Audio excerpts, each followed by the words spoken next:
Okay, welcome. It's 10 o'clock on Tuesday, October 16th. This is our work session day, but we're going to begin it with a special meeting for abatement hearings. Is there a motion for a special meeting? I'll move for a special meeting. Second. Any further discussion? All in favor? Aye. Aye. So we have abatement hearings now, and our first scheduled abatement hearing is with Julie and Mark Filler. Larry, you want to fill us in on this? And are you Mark Filler? No, I'm Steve Trout. You're Steve Trout? Mm-hmm. And Steve, you were going to have somebody join you? Yes, Dave Ritter, our appraiser, but he's not here yet, but we could get started without him when we're ready. Well, yeah. So yes, Mark? George? Jack? Too many people. Yeah, and him too. I know I got a haircut, but Yeah. the nose is still the same. Yes, Jack. Question, the manner in which on our page we have a consent agenda for 2 items, is this gentleman part of the first 2 items? He is not. Okay, so let's handle those. So if you want, we can do the consent agenda items kind of. Would that be acceptable, Michael?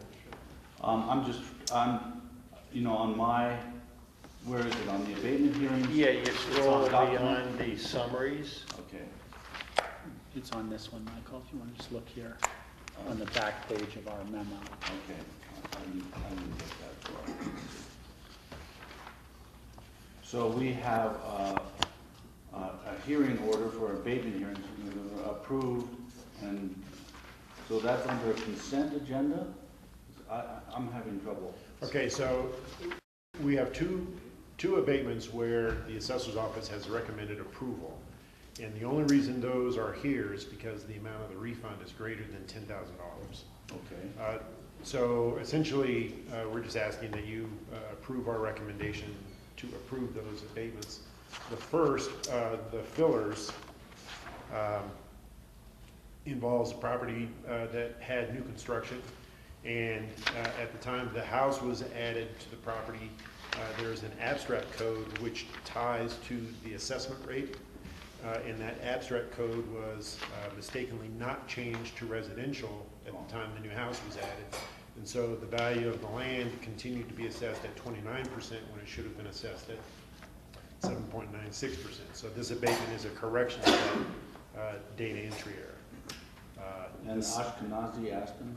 Yeah, the second one is a commercial space in the new residences at Little Nell building. And if you're familiar with, there's a sidewalk that runs behind the North and Nell, in between the North and Nell and the new residences at Little Nell. And along that sidewalk, they have like a 4,700 square foot commercial space that was built as part of the residences at Little Nell development. We had assigned a value to that space, assuming a fully leased, occupied space, and they've had a really hard time getting tenants to go into that space because it doesn't have great visibility, with the exception of ski season, where there's some foot traffic that goes by there. It's just been a really difficult space. So up to the fall of 2011, since the building was completed in 2008, that space has been sitting empty.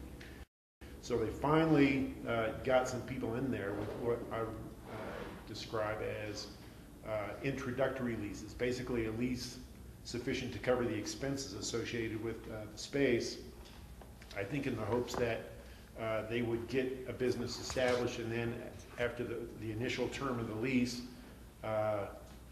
then they can renegotiate and get more of a market rent. And so the adjustment that we recommended on the Ashkenazi abatement was essentially saying that when the space is fully leased and they've got a stabilized income, their value will be much higher than it is now.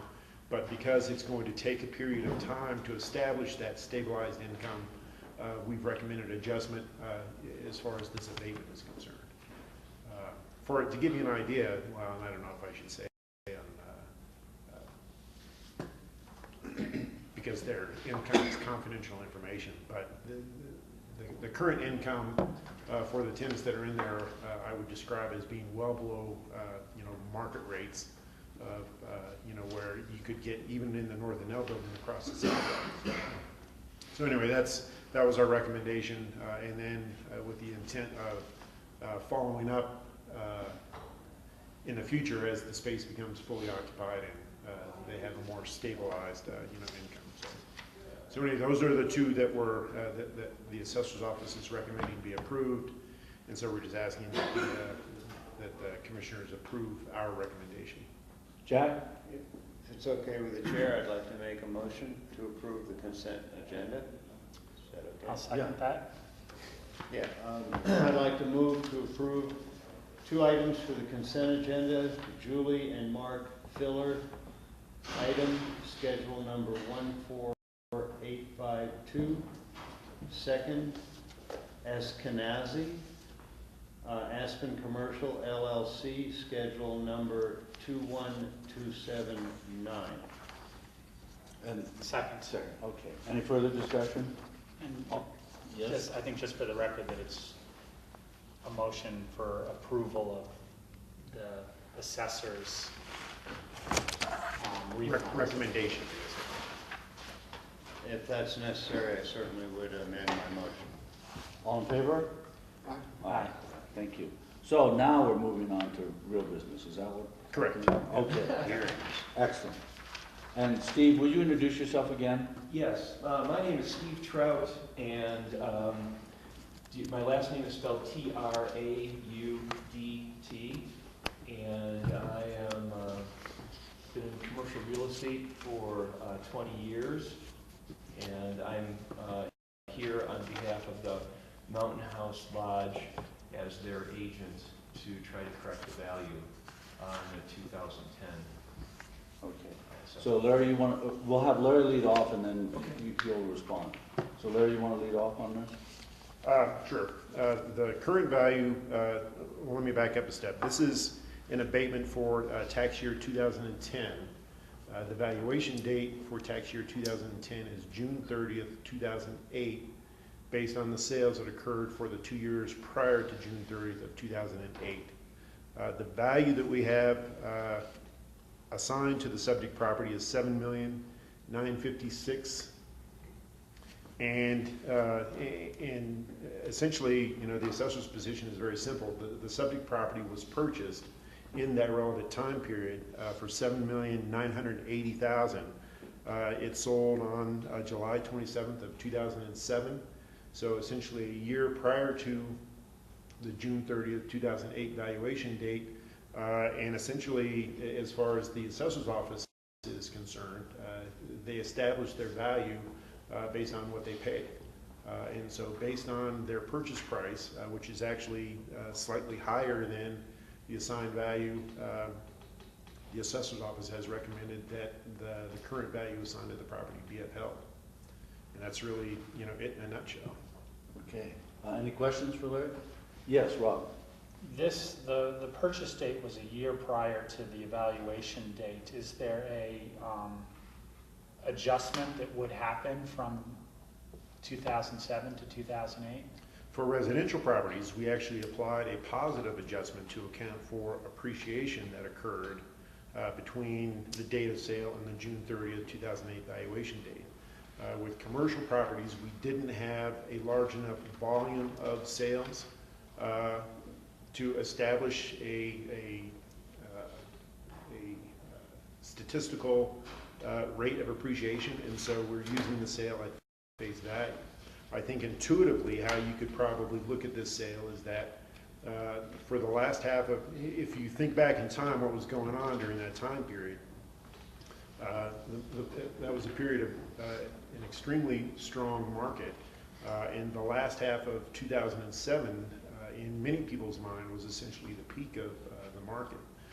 Since then, starting with somewhere around the the beginning of 2008 to the middle of 2008, the market cooled, and so I think intuitively you could say that any appreciation that may have been seen between the date of sale and the end of 2007 may have been balanced by a cooling of the market following 2007. At any rate, I think the face value of the sale, is a reasonable indicator of the value of the property for that specific time period.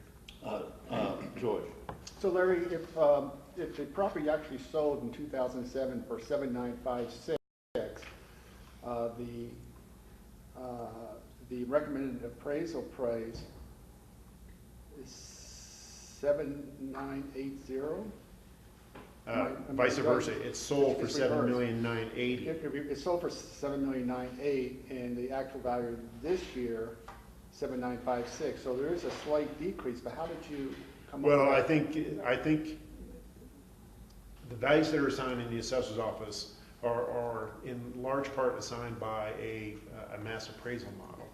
The mass appraisal model can't match each and every sale exactly. So we're supposed to be within plus or minus 5% of the actual sales price. And in this case, if we are slightly below, that actual sales price, we feel like, at any rate, it's not unreasonable to have a value that's slightly low, so long as we're within plus or minus, 5% of what the property actually transacted for.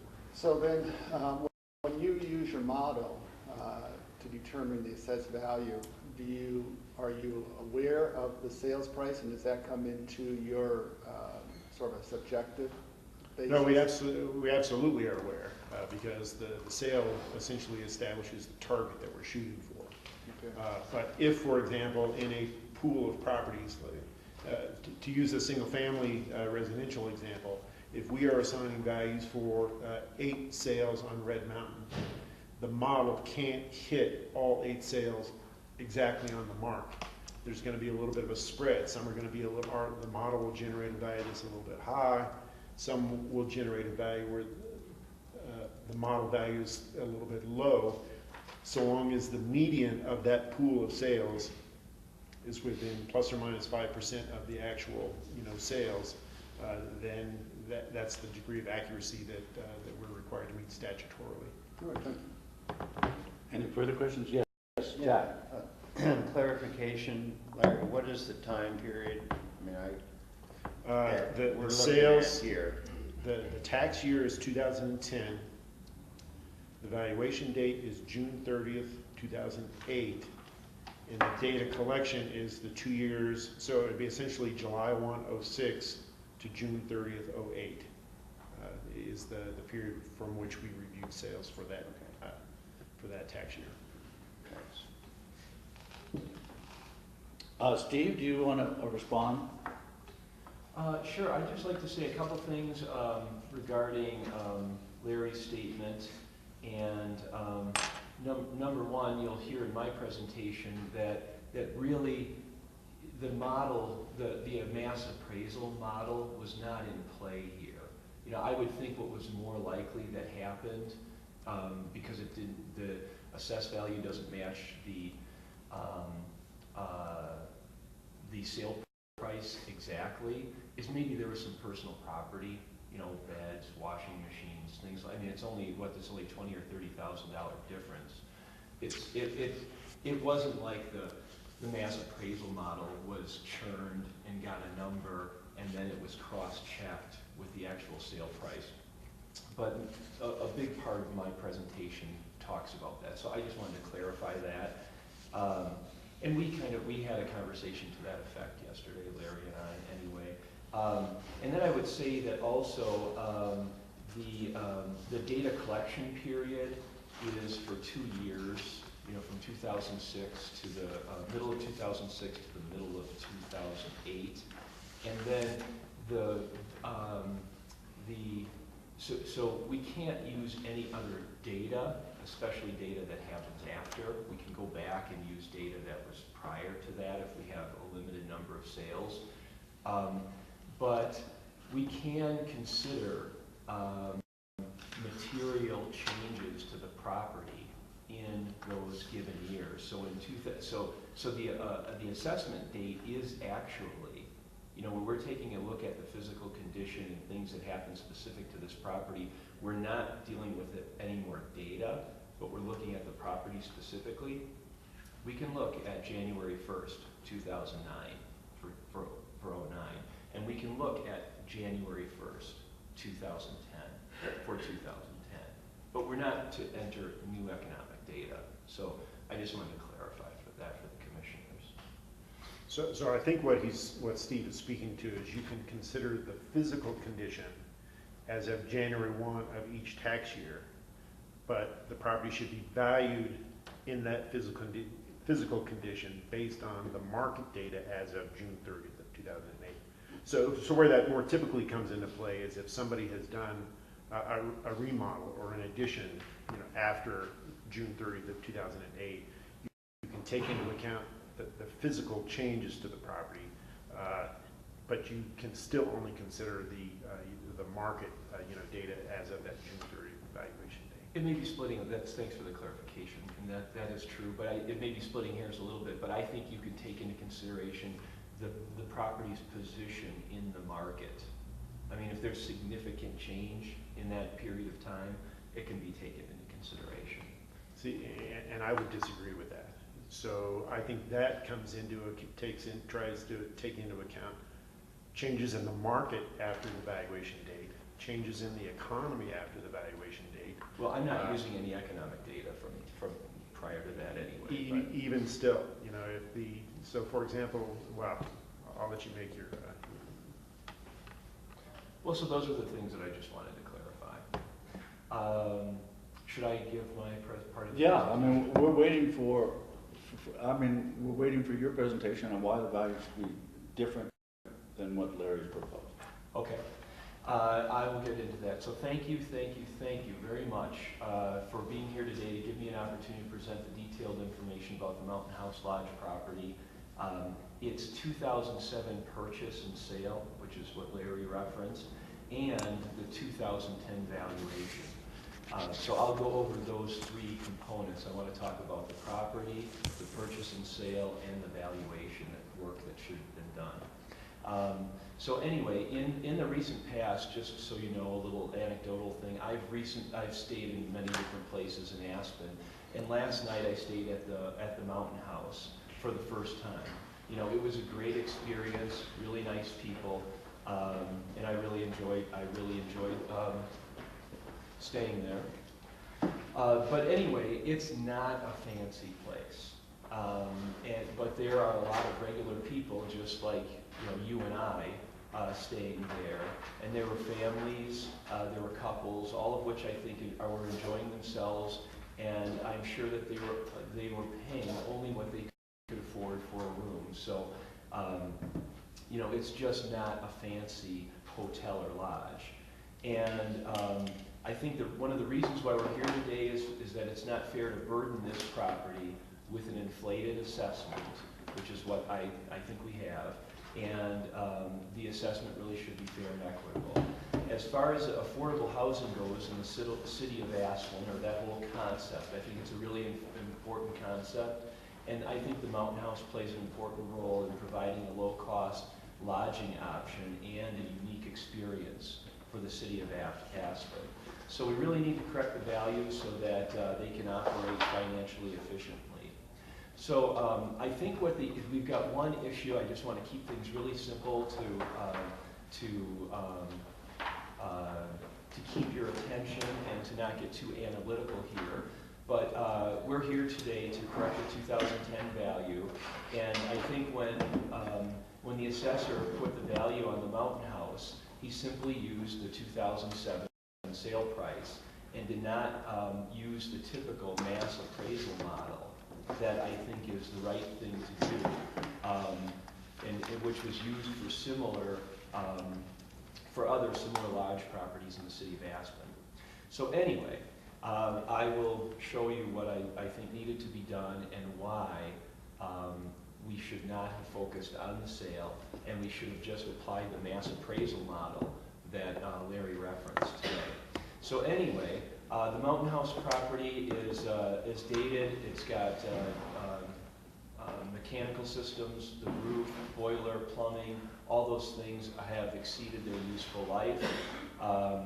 The room rates in the town are some of the lowest. The Mountain House really should be compared, in my opinion, to properties like the Mountain Chalet, the St. Moritz on the low end. I always like to bracket values, and it's what you do in valuation work and appraisal. So, and then on the high end, I would compare the Mountain House to the Annabelle Inn, to Hotel Lanedo, on the high end, of course, and these properties I think are far superior in location and condition and their position in the market. So the Mountain House location is not as desirable, being 2 blocks east of Original Street and surrounded by mixed value residential. So here's the crux of my presentation right here, is in that I think it's really important to understand when you're doing valuation work that to analyze a purchase and sale. So as is always the case in ad valorem tax purposes and in the appraisal profession, it is necessary to consider the facts and circumstances surrounding a transaction of a subject property or the comparable sales that are in an appraisal. So, to meet the criteria of an arm's length sale, there are a number of simple standards that need to be met to have an arm's length sale. And two of the most important standards that need to be met are that the buyer must be well informed and knowledgeable, and that the property must have been on the market must have been marketed. And if you have those conditions, those are some primary ones, then marketed, that means the seller's informed because he's getting proposals from other people. And if you have an informed buyer who's looked at other stuff and not unusually motivated, then you've got an arm's length transaction that can be used for valuing other properties or valuing the subject property. So my statement is this. In 2007, the purchase and sale of the Mountain House Lodge, neither of these factors were present or true. I have had conversations with the buyer and put calls into the seller and determined that the property was never marketed and that the buyer had actually never inspected or seen the property from the inside out prior to closing. Now that is extremely unusual. You're going to pay $8 million for a hotel property and have a big loan to have never seen the property, and for it to have never been marketed. So both of these factors are unusual, which, I mean, I can explain these things and I can give reasons why this happened, but, this is the new information that I've given Larry last week when I discovered this, and he suggested that we just come to this meeting and let the commissioners, you have more leeway and more to judge where something should be. So anyway, both of these factors were unusual. They make this transaction for sales comparable purposes and for ad valorem tax purposes tainted. So I suggest we don't use it, and I will show you what I've got to compare my valuation work now. I'll show you what I think should be done. First of all, I have, you wanted this just to look at, this is the appraisal. This isn't the complete appraisal, there's some, but this is an appraisal that was done in 2009 on the Mountain House, and I'm just using the data. I'm not, because the data happened in the data period, I'm not using the actual value that's concluded in the appraisal. So if we just go to pages 24, I've got them marked. The page numbers are in the lower right-hand corner. So page number 24 through, I think it's 28. But I wanted to give you the complete appraisal, so if you had any questions about it. And by the way, Dave Ritter had something come up and he was not able to make it, so I wanted him to be here to speak to the appraisal. But we're just using the data, so it's not complete anyway.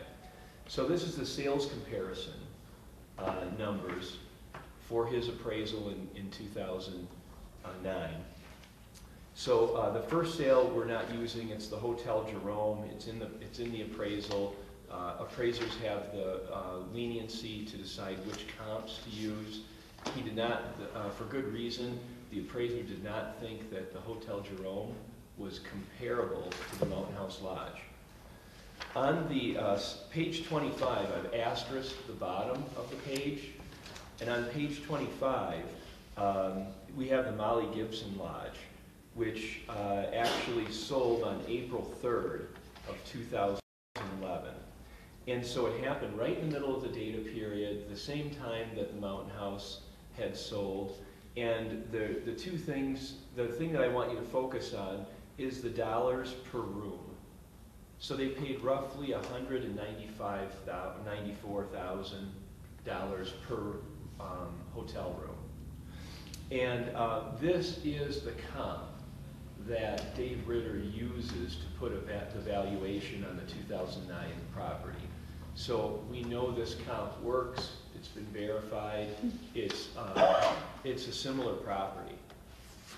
If we just page through these others, I wanted to make sure you had all of the comp information that Dave provided. 26 just features the Mountain House Lodge property and the Snowflake Inn. You can see that the Mountain House Lodge sold for $300 per room, or $295 and some change. You can see the Snowflake sold for $217 per room. Just giving you a good range and a context or an example of how valuations are done. And then we have the Innsbruck Inn, which is sold for $113. It looks like that's an adjusted rate, I'm not sure why. But anyway, $113,000 per room. And I'm not using those comps, we're only using the Molly Gibson. So the most important page is the adjustment grid page, which is page 28. And I've got that asterisk on the bottom also. So the sales comparison approach, when we look at comparable sales in Aspen during the data period, Dave Ritter uses the Molly Gibson. He makes some adjustments. You can see in the far right-hand column, he's only adjusting in two areas of minus 10%. So the Molly Gibson sold for $195,000 per room. He adjusted it because comparing the Molly Gibson to the Mountain House, the Molly Gibson has a more prominent location, so he subtracted 10% there. And then for the fact that the Molly Gibson was going to be being purchased by an adjacent or across the street property owner, so there would be management efficiencies, and they were going to fractionalize the property, so he adjusted that downward for an unusual circumstance or an assemblage adjustment.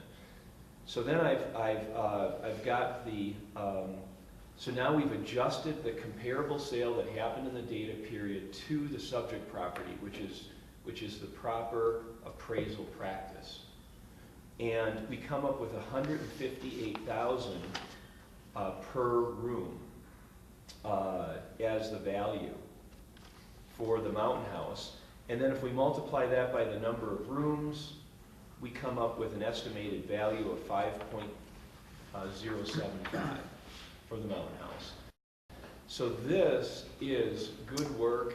It's a great way to value a property, and it's consistent with professional appraisal practices, and I think you'd find it consistent with mass appraisal modeling. I mean, if mass appraisal modeling is used, you're going to come up with this kind of number, not a tainted number based on a non-arm's length sale, which is what happened to the Mountain House. So that is my review of the data. And then I've just got one other piece, and most of this information is accurate, but I think that the assessor's information and my information that I'm able to get online, there might be some slight discrepancies, but this should be pretty accurate.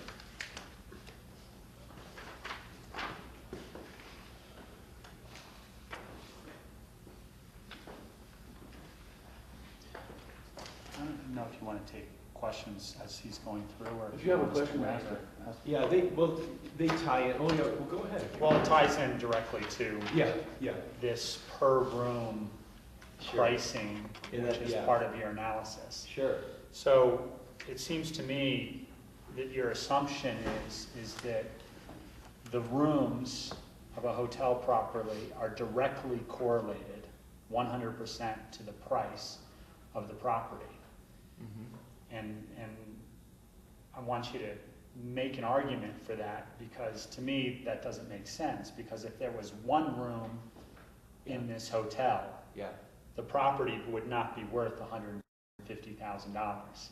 The Right. property would be worth way more right.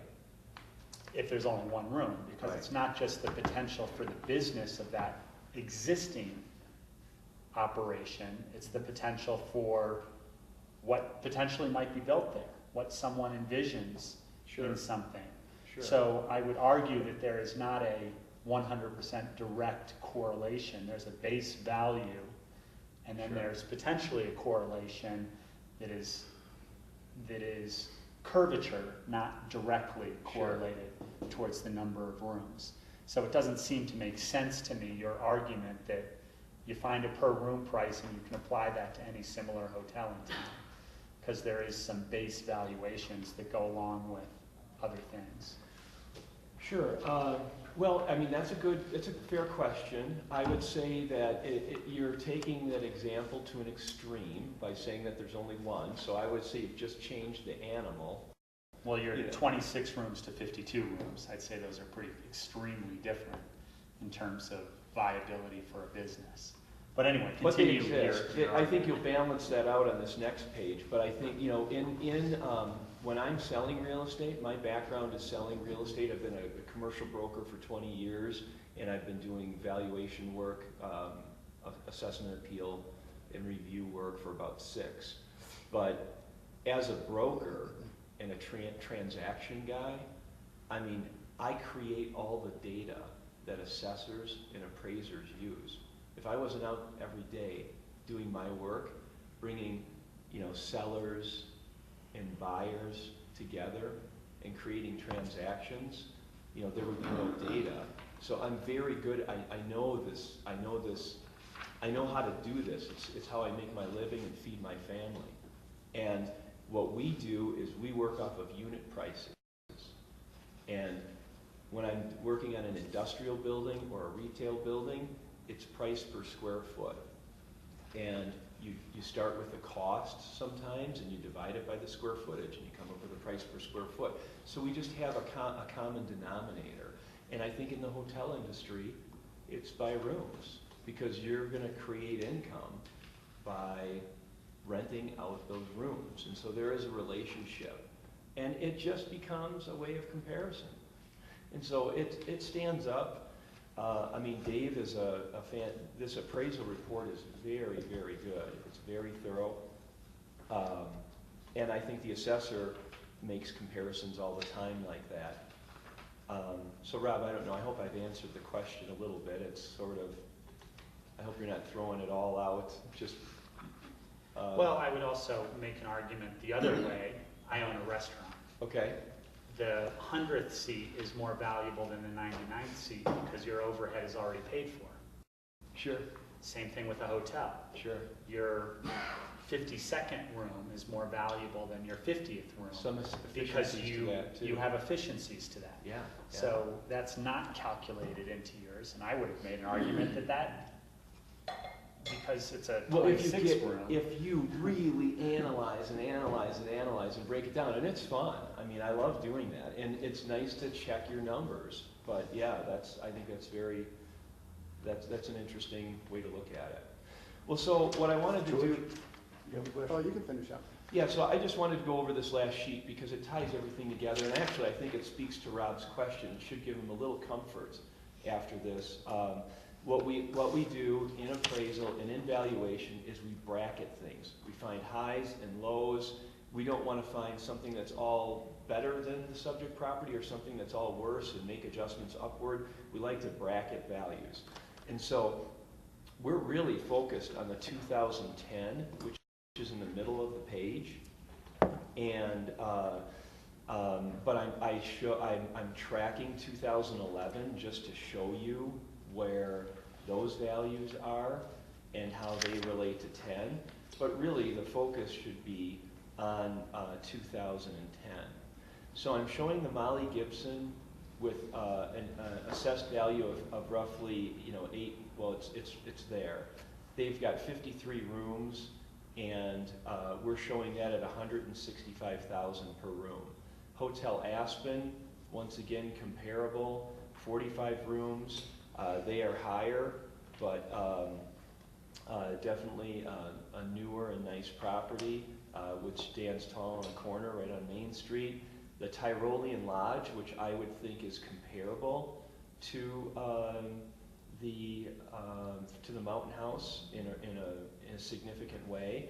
It's not in our appraisal because it didn't sell, but I'm just comparing the assessments here so you guys can understand the range.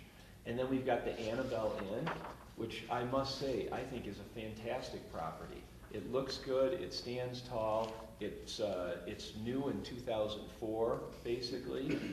It's got 35 rooms, so it's very comparable. We show that at $230, but I think you have to adjust for location and quality if you're comparing that to the Mountain House.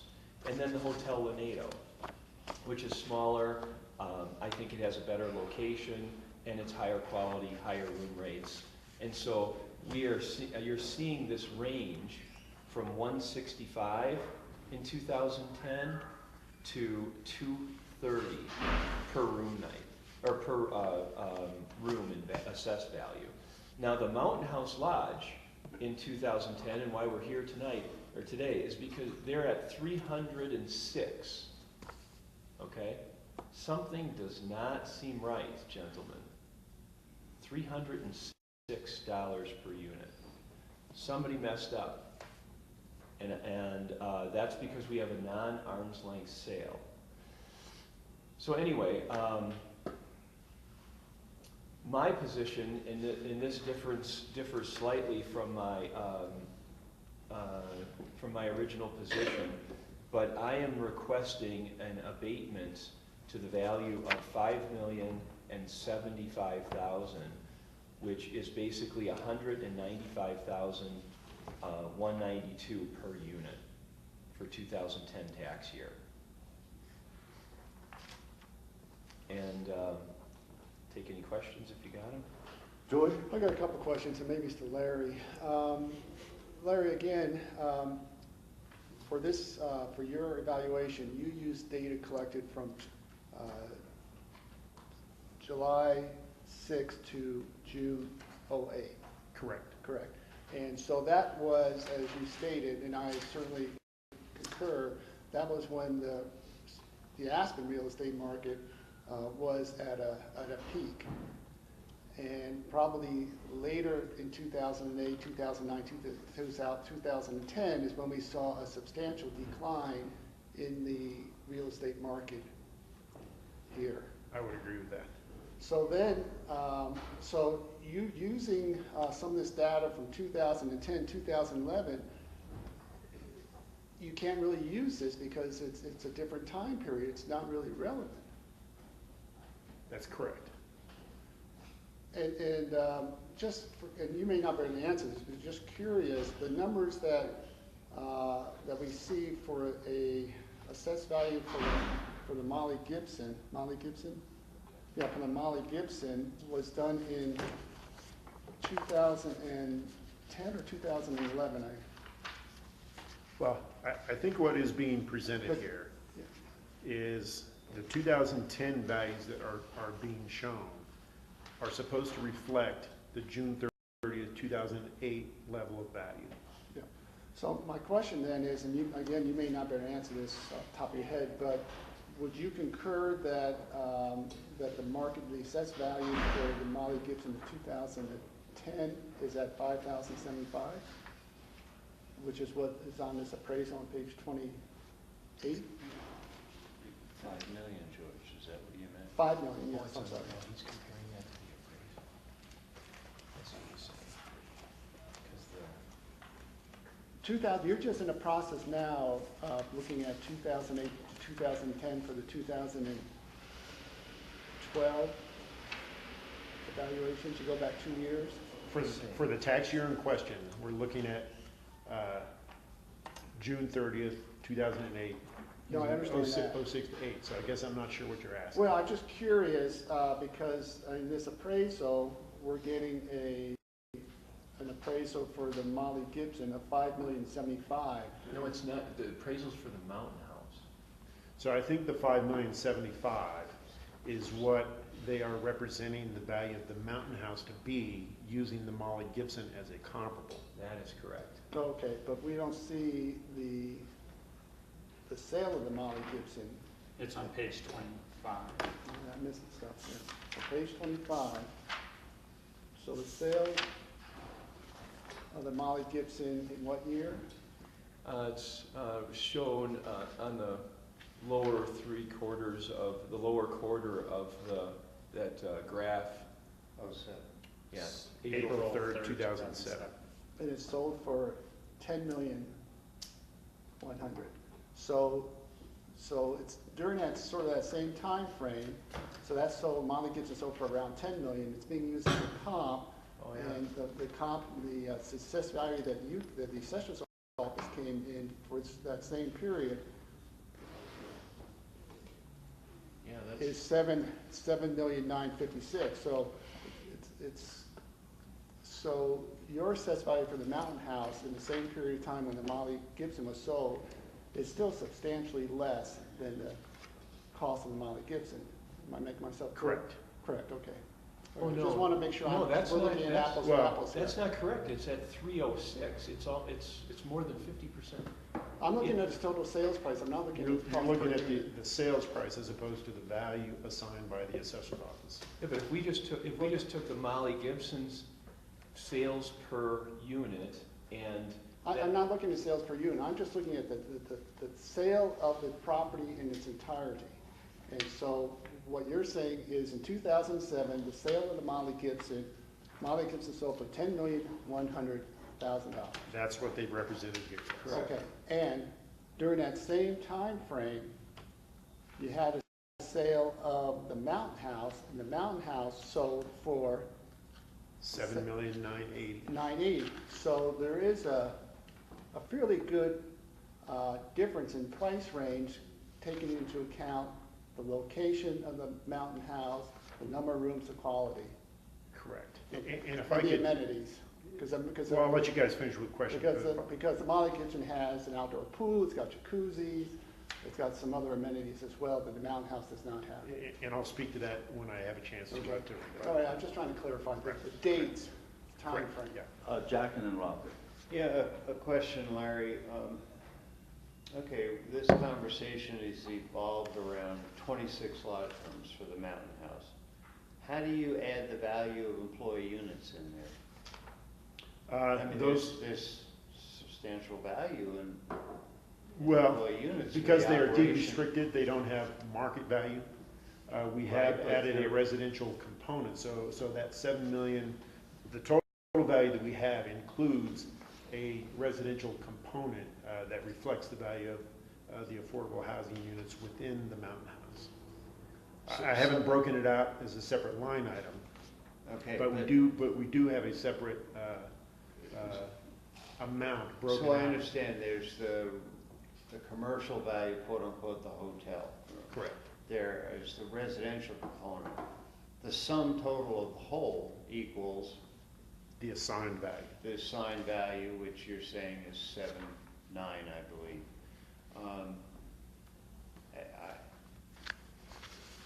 I'm just not understanding, you just can't simply divide 26 into 7.98 because there's another value here. Or are you're saying, but you haven't broken it out, that there is the value included in the unit value.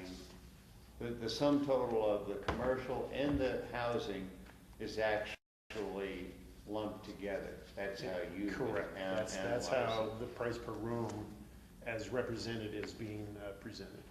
And I would agree, just to chime in, Jack, I would agree with Larry on that. And I would also say that many of those units are in the lower level.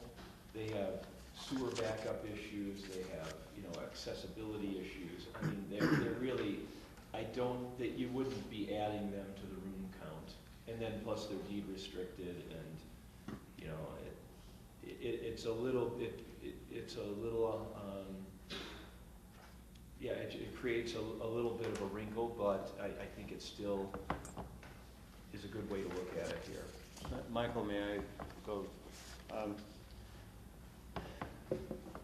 So, I guess an appraisal or an analysis can break things down, but when the market is heated, it seems like the value of a property would be what it's paid for, what it costs, what it sells for. That's the better term, what it sells for. And this was still when the market was heated up. I mean, that period of 05 through into 08, I'm not sure if it's late 08 or whatever, then I think we started seeing some values going down, etc., as far as for valuation.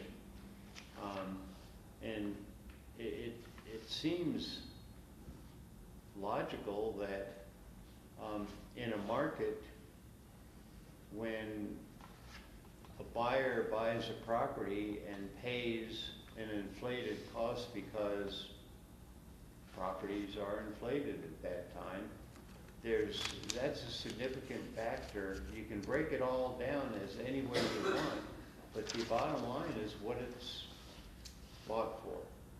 And that's a significant feature.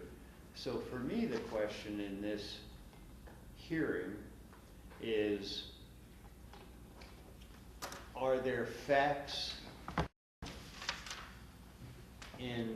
within the comparables that say the valuation should be reduced?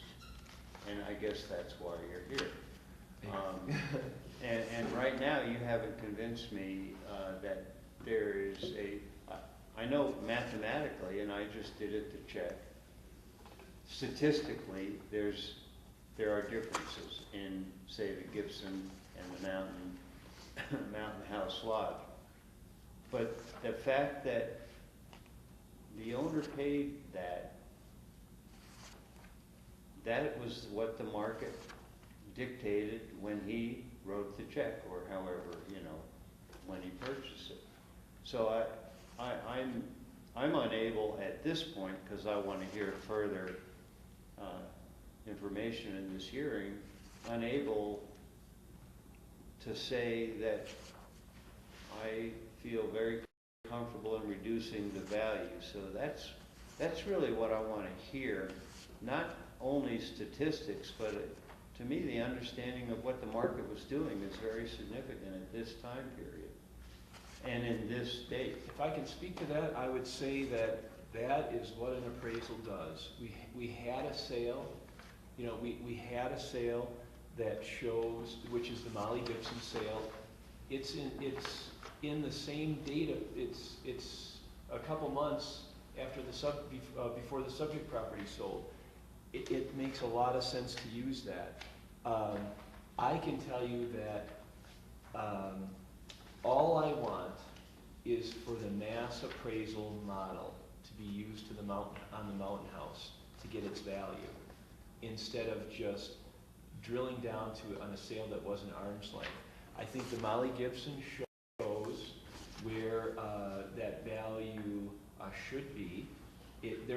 Unfortunately, there's just not a lot of sales of these lodge properties in the city, so it's hard to get conclusions.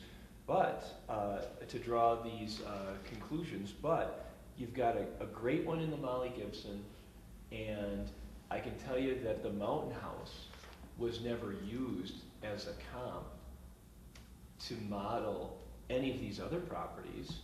I don't see the Hotel Lanedo or the Annabelle up at $300 a square foot, or $400 or $500, where they would have to be. You see the model working. And by the way, I've reviewed a lot of Larry's work, And I think he's done a great job. I mean, hey, I don't see many inconsistencies in his stuff, and I like this bracketing that I can show in 2010, and I can even show the same bracketing in 2011. And it looks consistent and good. But what's standing out is the mountain house. At $300, $306,000 a unit, and it just doesn't make any sense. And the sale's tainted. I've discovered that recently, and so the assessor has the ability to override the mass appraisal model and just go with a sale or a condition adjustment or something extraordinary. He can override that, and all I think is, in 2010, our range is 165,000 per unit to 230. I think I've bracketed with similar properties and higher and lower. All I want is our value at 195, and then that is consistent with the appraisal, and we're good. And then it's fair. And then the affordable housing option in Aspen is alive and well, and we're not punishing a group who overpaid. And I see it all the time. Rob, did you have? Yeah. I definitely see the value in the argument that the sale potentially was tainted. I don't think I've fully understand that. Maybe you can go into a little more detail on why you consider that tainted. But if someone goes in and buys the property next to him for 10 times what it's worth because they don't want someone building a house there, it shouldn't be used as a comp for something else. Exactly. I understand that argument. Yep. But I'd like to understand that more.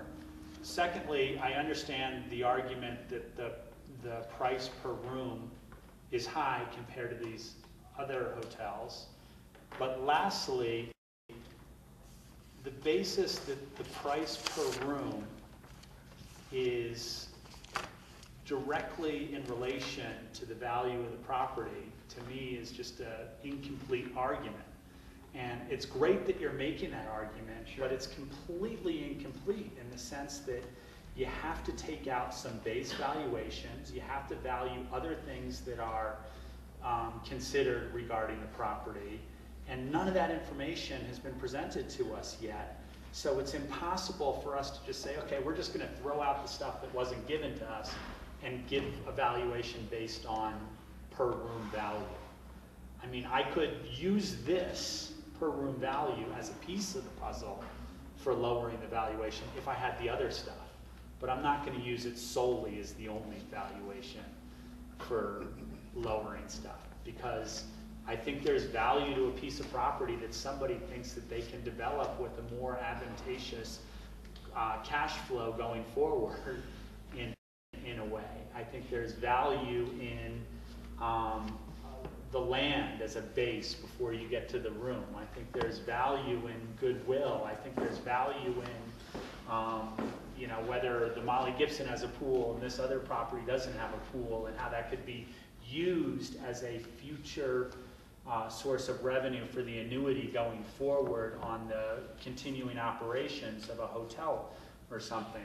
But none of that information has been presented to us for us to throw all that out and to say, let's just look at the per room values of these hotels around town and see where this fits in the middle and make a adjustment based on that.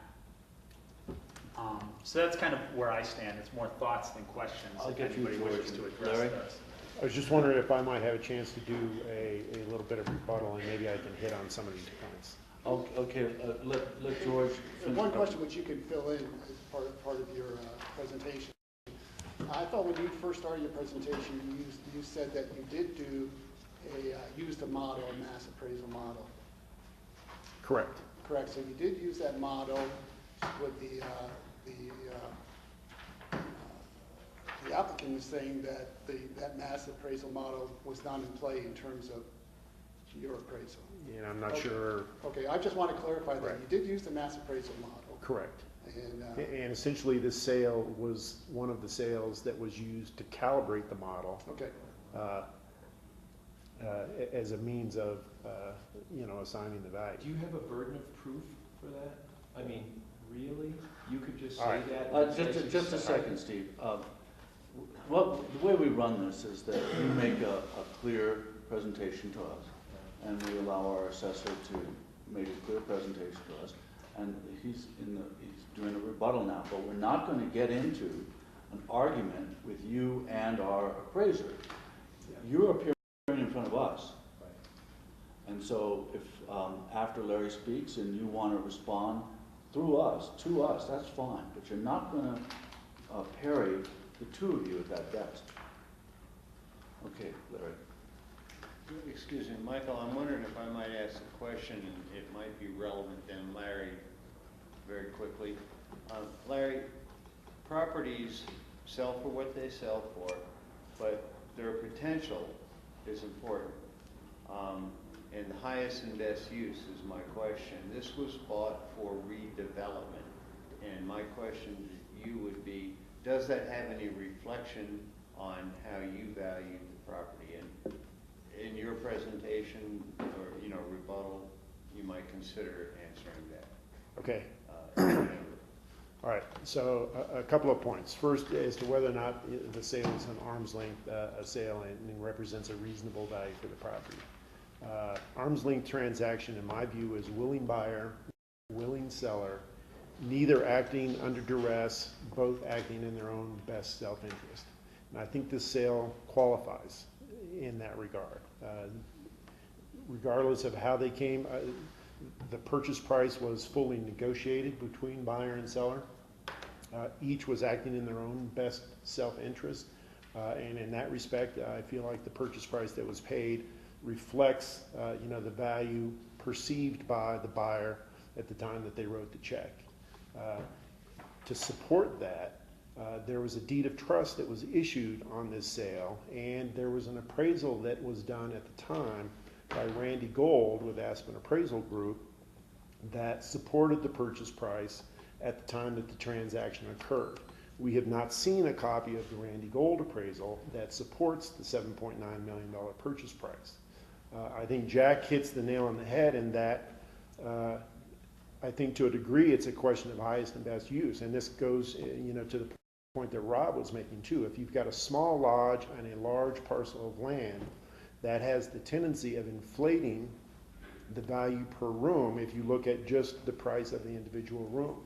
My understanding is that this lot was purchased with the intent to redevelop the property as a fractional interest condo hotel, and prior to them being able to accomplish that, the market went south, and so they are left with what I would consider the Mountain House to be, which would be an interim use, pending the ultimate redevelopment as something with a higher return, I guess, on the investment than the current income. In regards to using the mass appraisal methodology or whether we have not, when it gets to this level of appeal, quite frankly, that's a moot point. What we're looking at here is the value assigned, regardless of how that value was determined, a reasonable value for the subject property as of the valuation date in question. And so whether or not the assigned value was derived using mass appraisal or not, quite frankly, I think that's moot. The question before the board today is whether or not the value that was assigned by the assessor's office is a reasonable reflection of the value of that property as of the specific valuation date.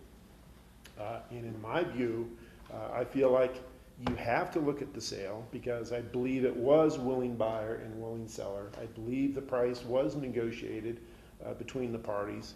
And as in support of that, the fact that there was an appraisal done for use to support the value for a deed of trust, I think the value was further supported by an outside appraisal of which we don't have a copy. I think when you look at the appraisal that is provided here, This appraisal was done in 2009, well after the economy had already gone south. And I think the value conclusions of this appraisal are more reflective of the time period when the appraisal was done, as opposed to the time period of June 30th, 2008. So I would go back and say that, again, in the view of the assessor's office, the purchase price between willing buyer and willing seller is the best indication of value that is available, for this property. And I'll stop there. Let me just ask Larry a question. Larry, there's been talk of a tainted sale. Is that a criteria that the assessor's office uses? We review sales to make sure that we're not using what we would refer to as unqualified sales, which would be sales between related parties, sales that are a partial interest. So if I was sold, my uncle sold me a property for $1, that might be a problem. We would consider that to be not an arm's length transaction. Okay. And I would say, and let me just back up a step, in my conversations with Steve, my understanding is that the buyers at this property had recently completed another successful development somewhere else. And so these are buyers who are not, in other words, they didn't just win a lottery and then come to Aspen and were trying to figure out how to spend the money. I mean, these are people who are in the development business.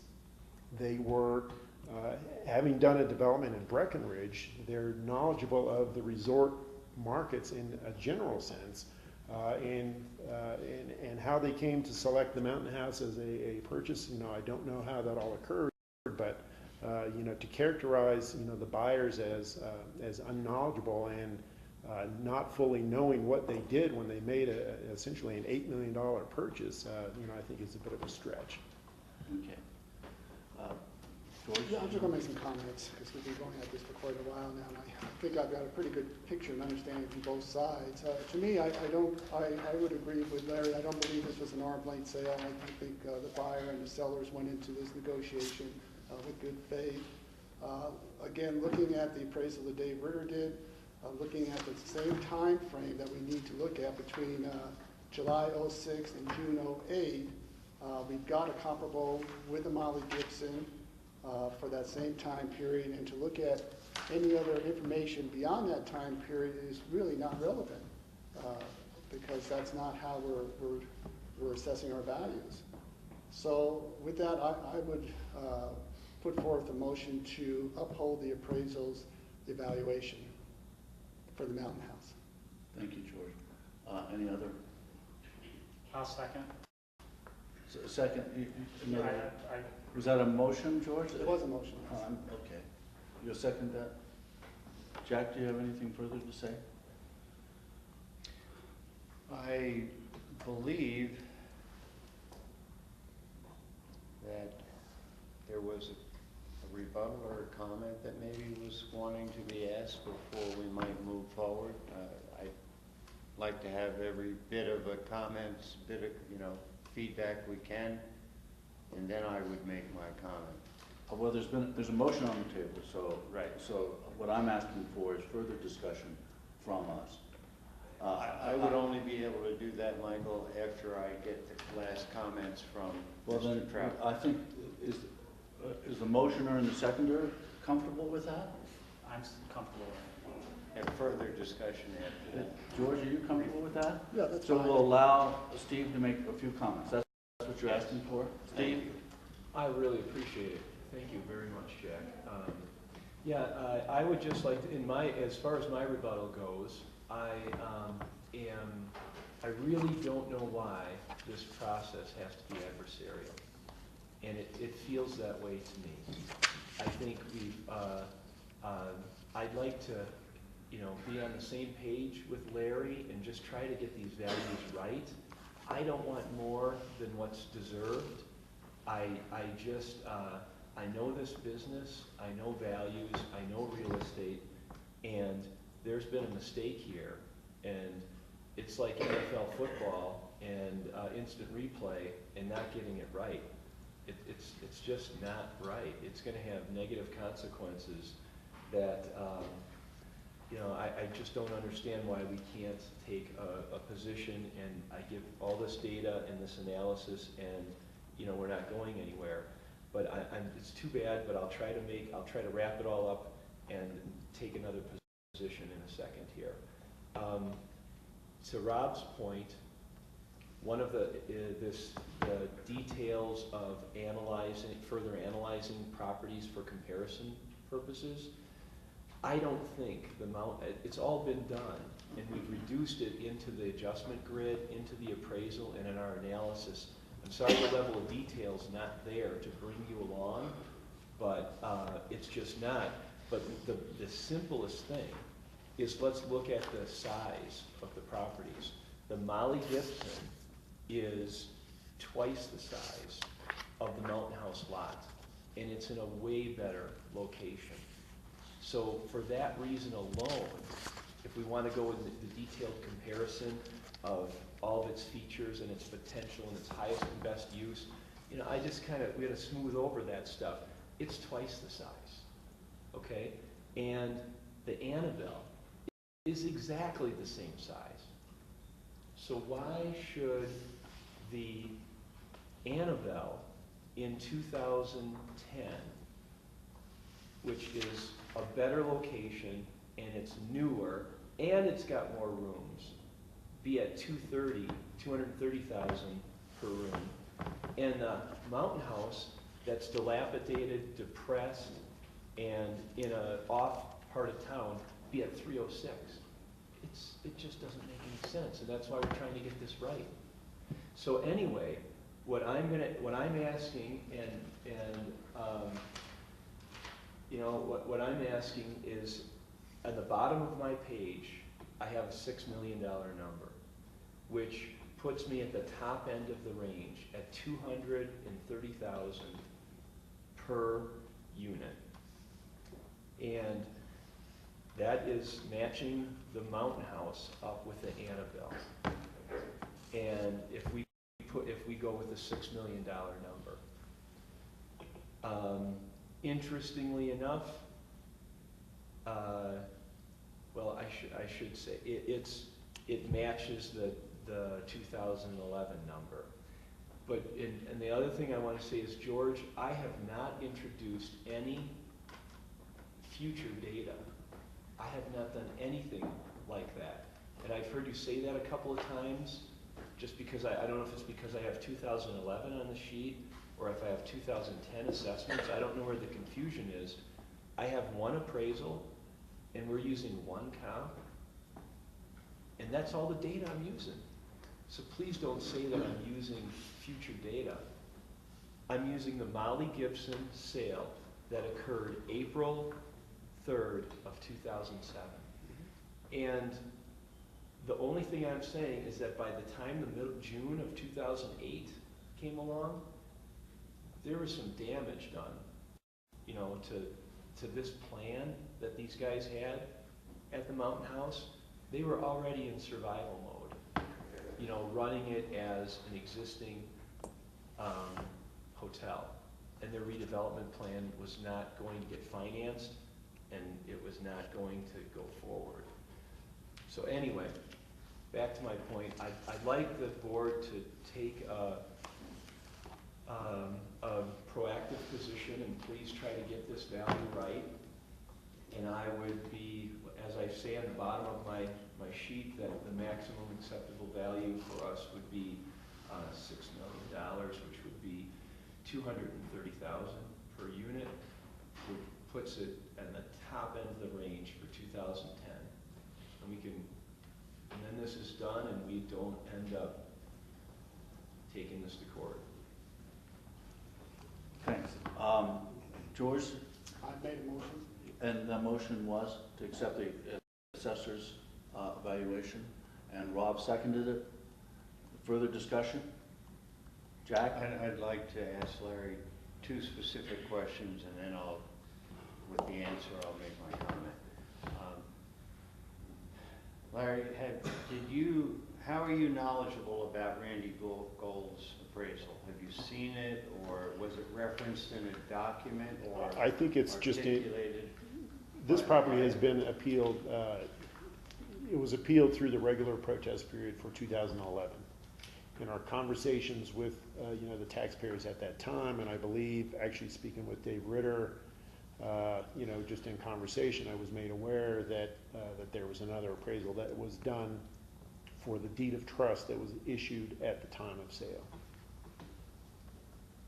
Okay, and did you, in preparation, the analysis of this valuation, did you, one of the methodologies that you used, did you use the mass appraisal model? Well, again, Comparative properties at all? because this property was a sale property, we calibrated calibrated the machine so that it would generate a value that reflected the purchase price. Okay. So Thank the you. degree to which that, states that we use the mass appraisal model, yes. Yeah, and so my comment here is that I'm going to support the motion because I believe this sale was between a willing buyer, a willing seller, and having heard that, having understood valuations of where the market was at in certain time periods, et cetera, looking at this time period, that's what we're being asked to look at. And I believe the value the appraiser's recommendation should be supported because of the willing buyer and willing seller. Okay. Any further discussion? I'll call the question. All in favor? Aye. Aye. Thank you very much. Okay, so Steve, what will happen is you'll get a formal notice that it says, the deadline and where to file and all that. And so we'll get that in the mail within a week. I guess I'll see this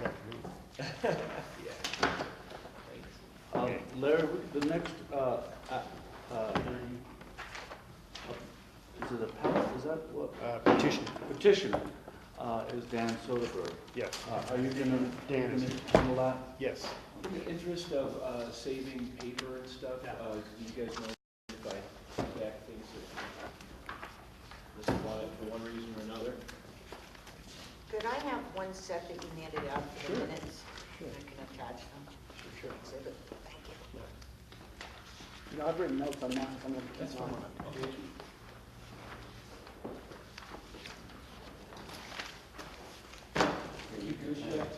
You can have a substantial portion of this as long as I separate my part. I will keep my notes. Thanks for your time, gentlemen. Thank you. Appreciate it. This is Dan Soderberg. I don't know if you know him personally, but Dan's house is located at 2569 Lower River Road. The abatement in question here is for tax year 2011. And so for that, we have a valuation date of June 30th, 2010. And the data collection period is the 2 years prior to June 30th, 2010. So we're looking at sales from July 1, 08 to June 30th, 2010. The current value that we have assigned to the subject property is $6,383,400, and the requested value, Dan has requested a revised value of $3 million. So I don't know if you want me to go first or if you. Yeah, why don't you go first? Okay, and I'll let you look at this, Dan, while I'm talking about it. So we looked at 3 comparable sales in the subject property. There was limited data for the last valuation cycle. Just because the economy had been, much weaker than before. The primary sale that we've used, and these are the comparable sales, and it's page number 3 in the exhibit for Dan. There was one sale that occurred, which is Dan's next door neighbor, and that is sale number 1. That property sold for $4,250,000. It sold in March of 2010, so just 3 months prior to the valuation date. And essentially, the only adjustments that we made for the 2 properties were ones for size. Dan's property is 7,217 square feet in terms of heated living area. The sale property had 3,209 square feet, so we made a positive adjustment to account for the smaller size of the sale property. It also had a finished basement area of 1623, so I made a negative adjustment to account for the fact that Dan's house does not have a finished basement area. It does have an unfinished basement, so I made an offsetting adjustment down below, and there's an outbuilding that is situated right behind Dan's main house, and so I made a positive adjustment of $100,000 for that. The final adjusted sales price of sale number 1 is $6,626,000. 2 other sales that were used because they were in the proximity. One is at 3966 Lower River Road. This house is much smaller. I don't know if you're familiar with that area and you drive past, it's before you get to the Phillips Mobile Home Park, there's a house that's like right on the road, a new house. That is sale number 2. It's a much smaller house, and so it required a substantial adjustment to offset the size. The other adjustments reflect the amenities of the property. And then the third adjustment is one that I found over on 7039 East Soapers Creek Road. It sold in September of 2008 for $6,825,000. We adjusted that down to account for the downturn in the market between June 2008 and June 2010.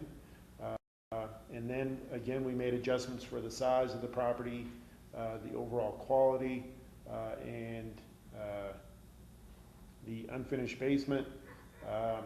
This one comes up with an adjusted value of $6,909,000. So the range of the 3 comparables comes in at 6.5 on the low end to 6.9 on the high end.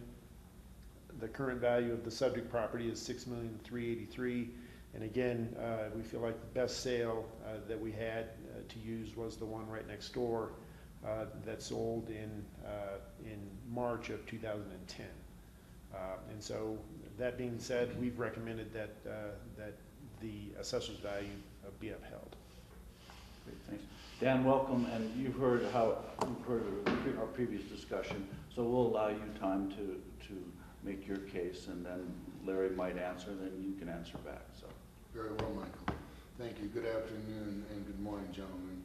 Happens to be National Bosses Day today, so out of respect to the 4 of you and Phyllis, you right now are you have my life in your hands, so to speak.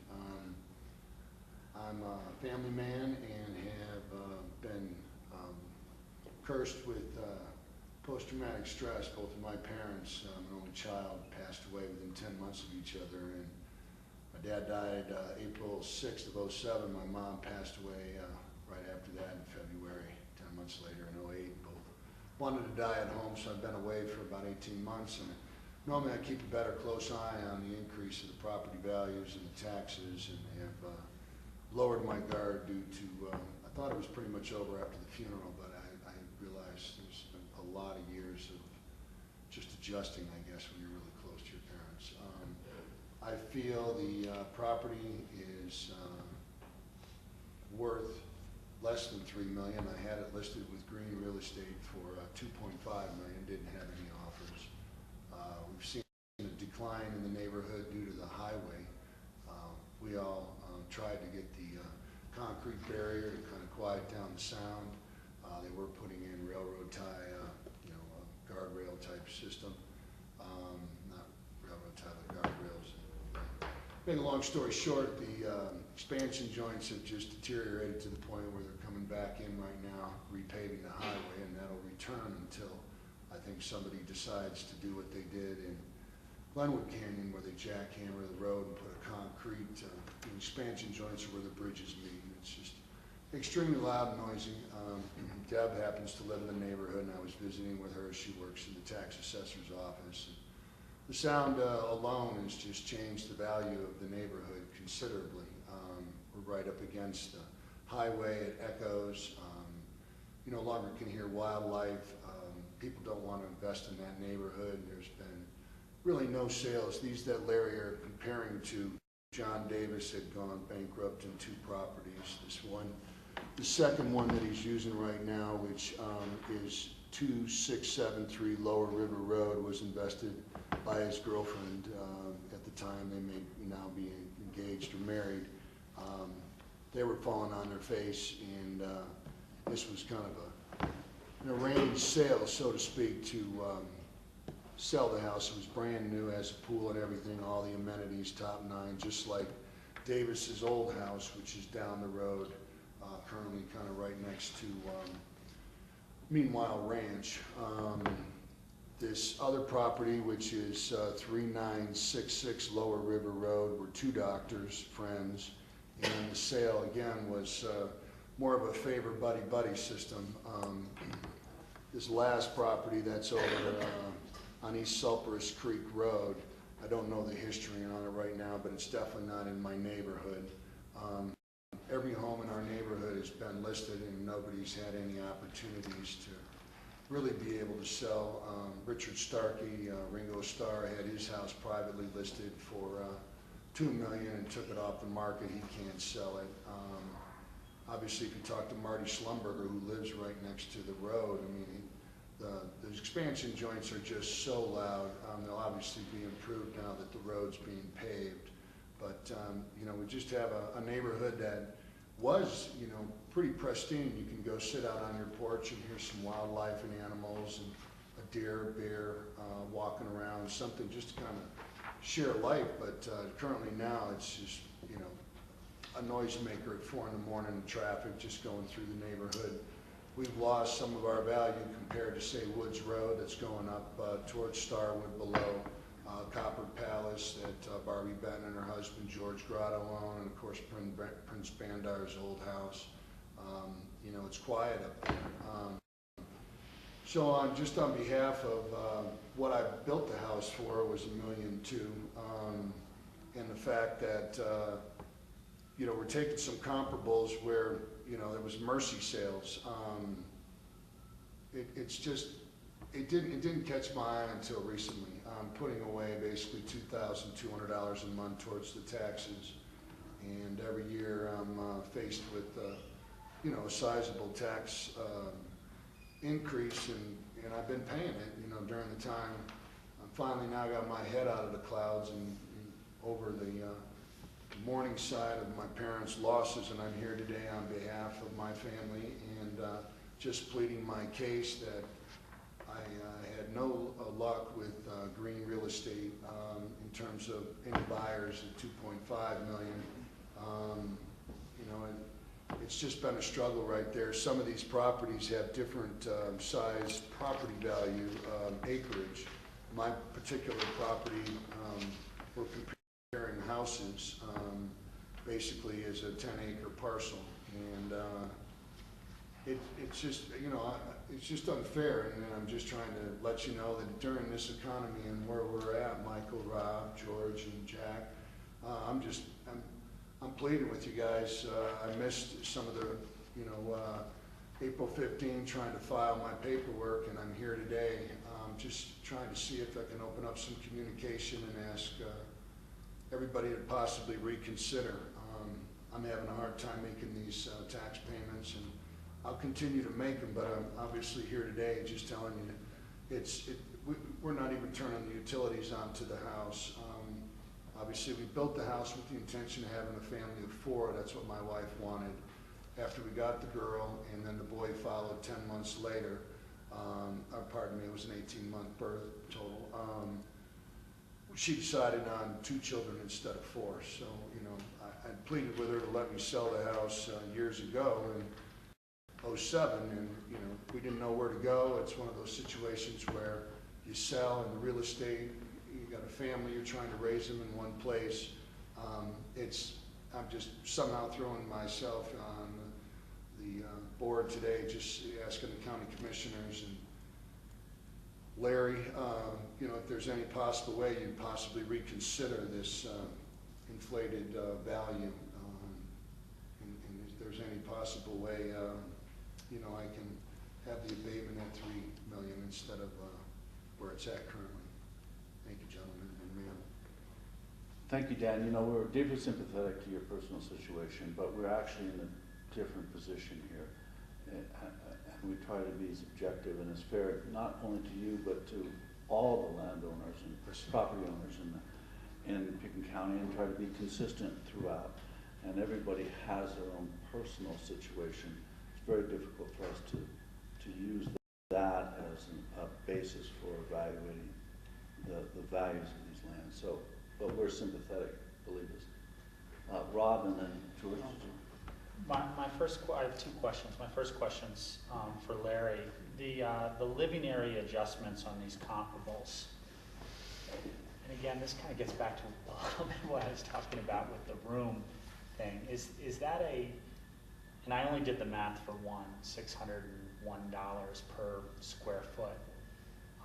Is that a directly correlated adjustment that's made? Because again, in my vision, the 1,000th square foot of a house is potentially not worth as much as the 900th square foot of a house, in the sense of how we do that. Why is it done? What way is it done, and why is it done that way? In order to come up with, we do this as part of the reappraisal and the protest process. So we look at all of the sales kind of on a neighborhood by neighborhood basis, and on a quality rating basis, so that we're not comparing luxury homes with tract homes in Elk Run.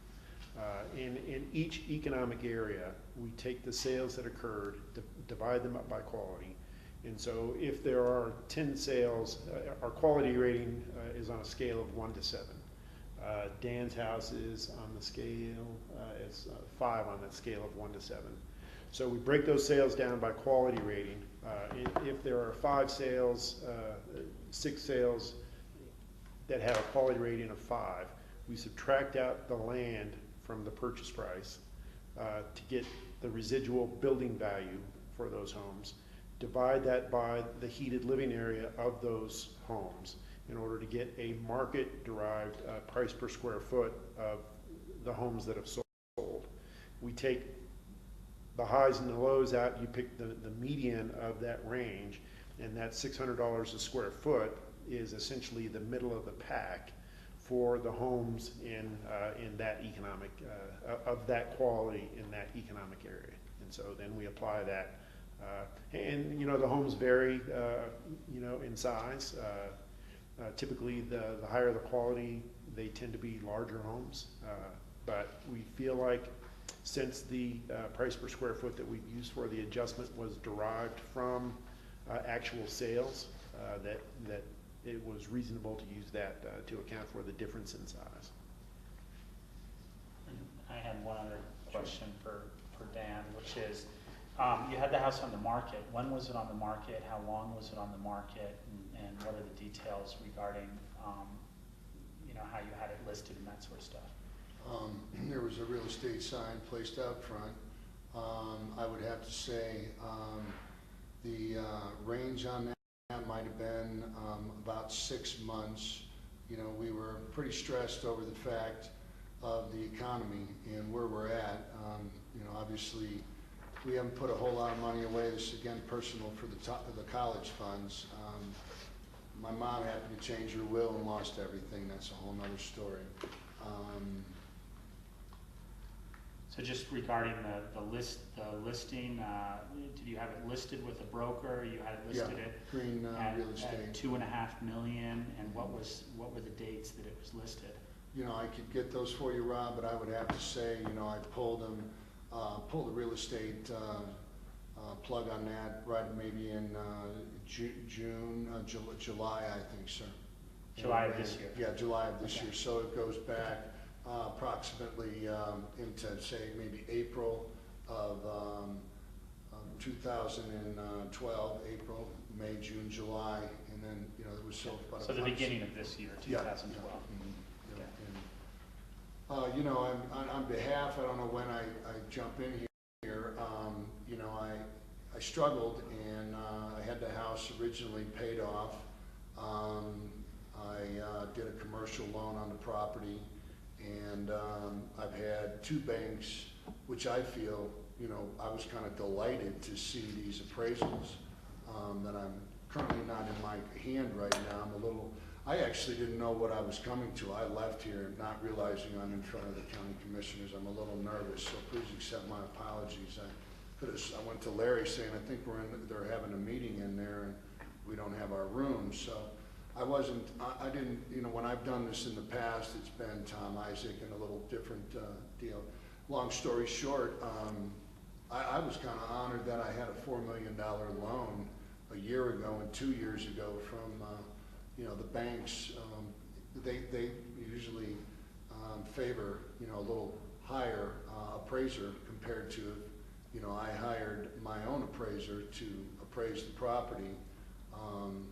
So I was kind of delighted when I saw a $4 million appraisal in, and then when I look at Larry's, again, directing my attention towards the county commissioners, I was just in shock, you know, in this economy and where everybody's at. You know, I'm in basalt, so naturally, you know, my mill levy's different down there. Obviously, the whole, you know, system, you know, kids have to go to the basalt school system, the whole 9 yards. And it's a lot of money to be paying for a house that I built with a builder and contractors being paid good money, $1.2 million, and I put some savings in it to, you know, finish off a few things. You know, I could see different properties. I mean, there's comparables I just don't feel are just. I think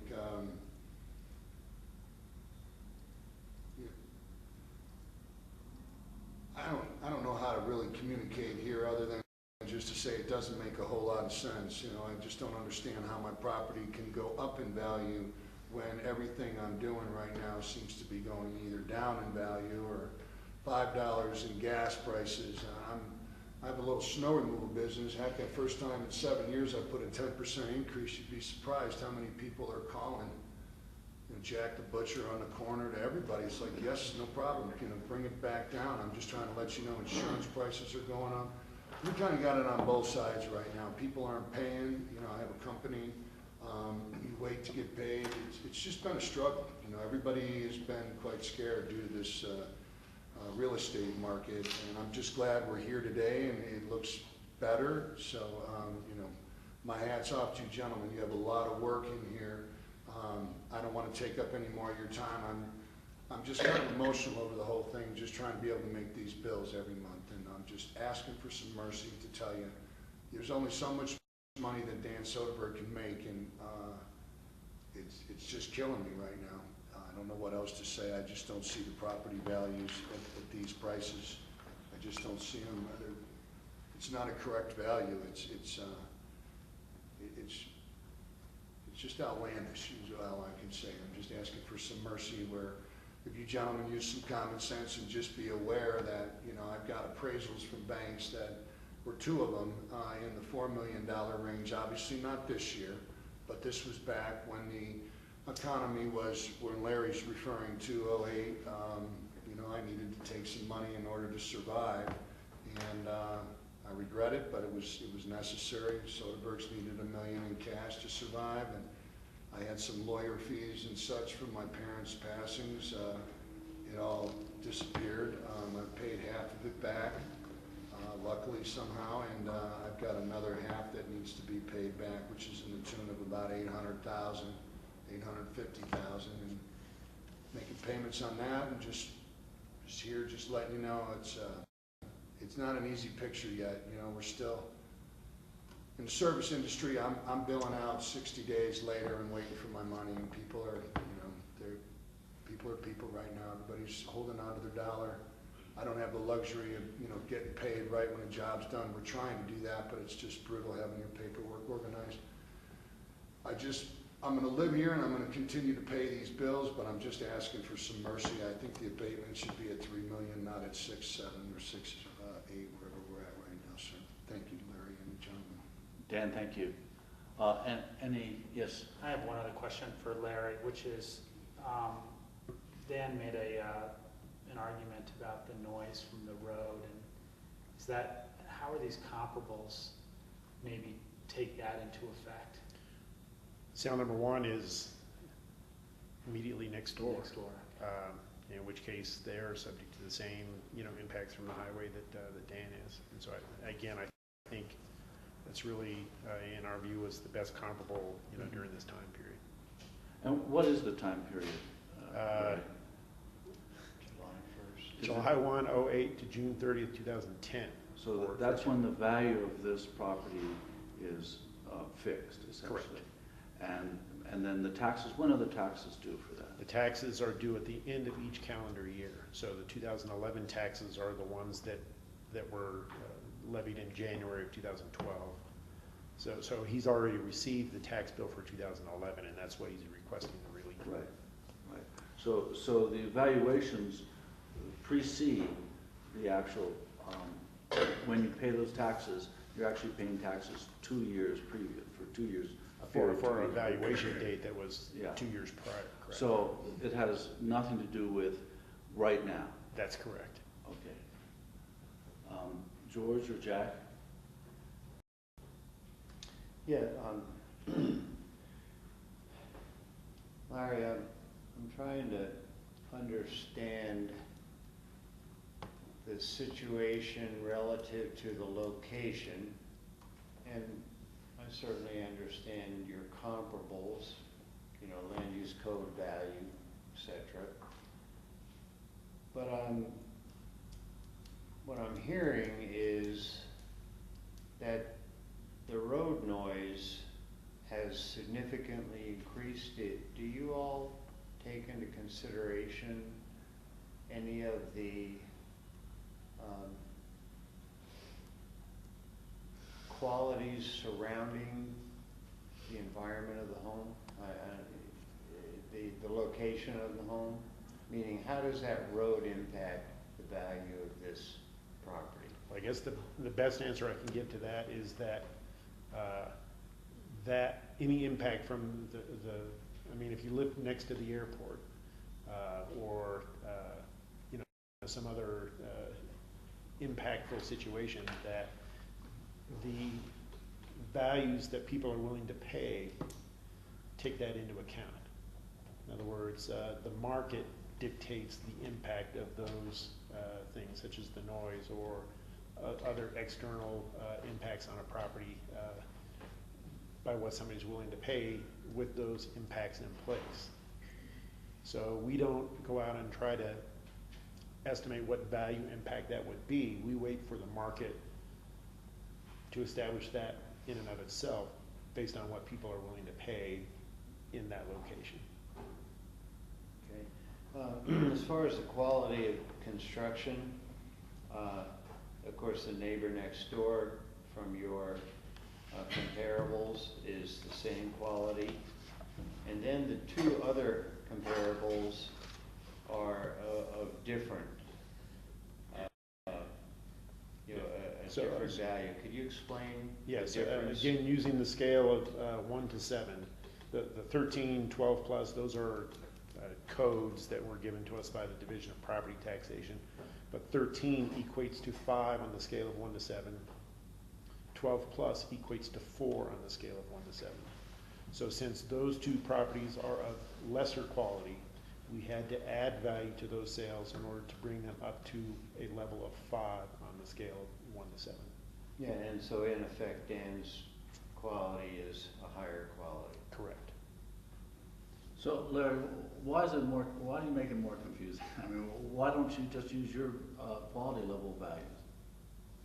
I mean, instead of saying 13, 12 plus. That's just nomenclature that's been there since I arrived in 1991. Oh, okay. I mean, given that the difficulty of our citizens to understand this just in general, Yeah. It seems to me that there should be an effort on the part of the assessor's office to make it consistent. So if you have a value of 1 to 7, that's what you should put down on The it. quality rating can just be simply And 5. because this just makes it even more obscure. So that's not saying that this is inaccurate, but I think we need to have, we should look for clarity. That's just a general. I'll take that as, May I continue, Mike? Yeah. Larry, finished garage, heated, finished garage. Now, what I'm inferring here is Dan's is heated, the others are not, and you've adjusted a value. It says finished garage, Dan's property, 954 square feet, that's heated. And the neighbor, the next comparable next door, 864 feet, that is not heated? I don't know that we made the distinction between, finished, heated, and finished, as opposed to just having a garage. So I think we compared Dan's garage with the neighboring garage and considered them to be comparable, and so there was no adjustment made. Within a few square feet. Correct. And how about the next comparable on 3966 Lower River Road? There is an adjustment of 100,000. Yes. And what is that for? The fact that there Dan has appears no garage? And correct me if I'm wrong, Dan, but I think yours is a 3-car garage. Yes.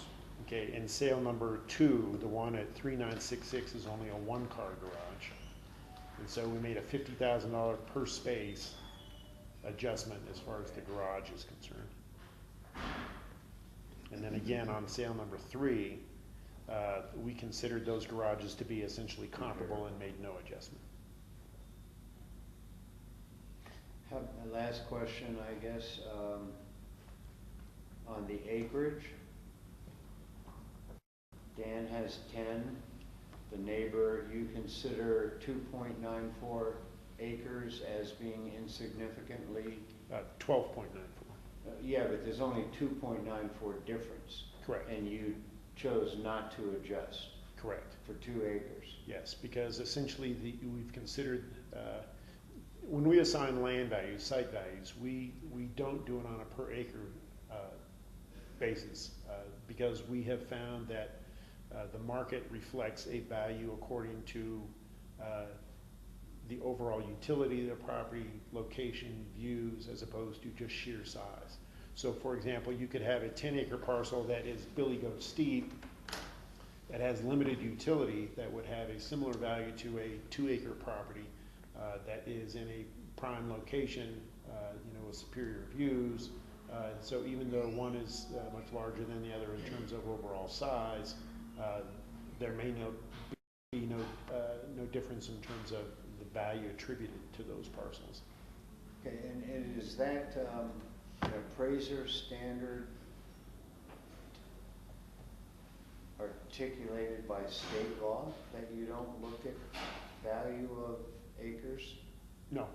That's a local Appraisal by definition is an opinion of value. And there are, what you're taught when you're doing appraisals is that you come up with a unit of measurement. In the case of the prior appraisal or appeal, it was, the dollars per room as far as hotels are concerned. As far as land is concerned, you can look at it on a per square foot, you can look at it on a per acre, or you can look at it on a per site basis. And the unit of measurement that we have chosen to use is a per site value as opposed to a per acre or a per square foot value. Well, it's hard to argue with the assessor's experience and how you choose to do that. I've never asked this question before, so it's kind of a new reflection in the mirror that I'm looking at, but I just find acreage being pretty important. Well, and I guess a good way to look at it is whether you have an 8-acre parcel or a 12-acre parcel, you're allowed to build 5750 square feet. And so if the utility is essentially the same, then the secondary characteristics of the lot, the location, the views, the topography, tend to be the drivers because the base utility of that parcel, is not driven by size per se. And are there, those characteristics of views and et cetera, is that, essentially measured through what you call the land value code? Well, we assign a different The land locations. code, land value code for each parcel based on where it is in the county. Oh, it's the where, not what.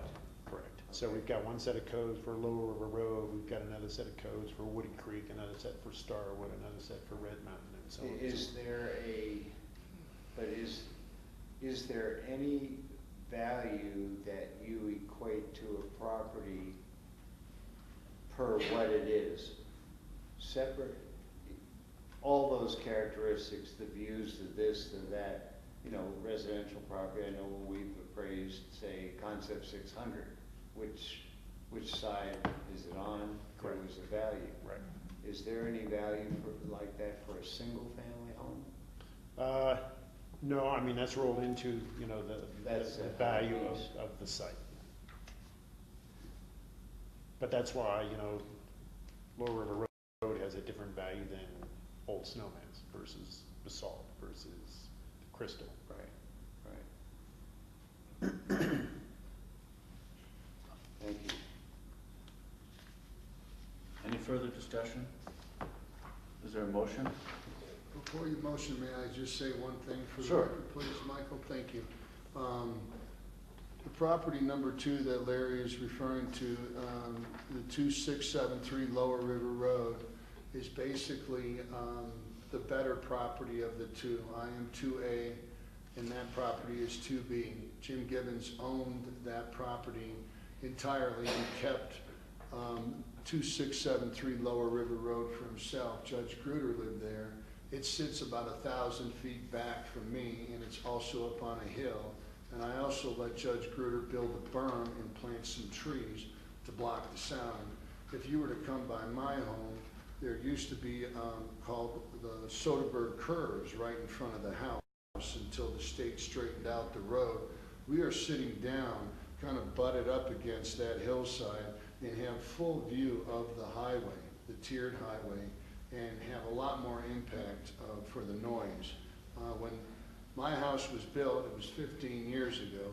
This particular property, 2673 Lower River Road, was a brand new property that John Davis was living in for a spec home and wanted to live there permanently, but again, financially, he owned a big one down to the right of us, down valley, that his partner bought out.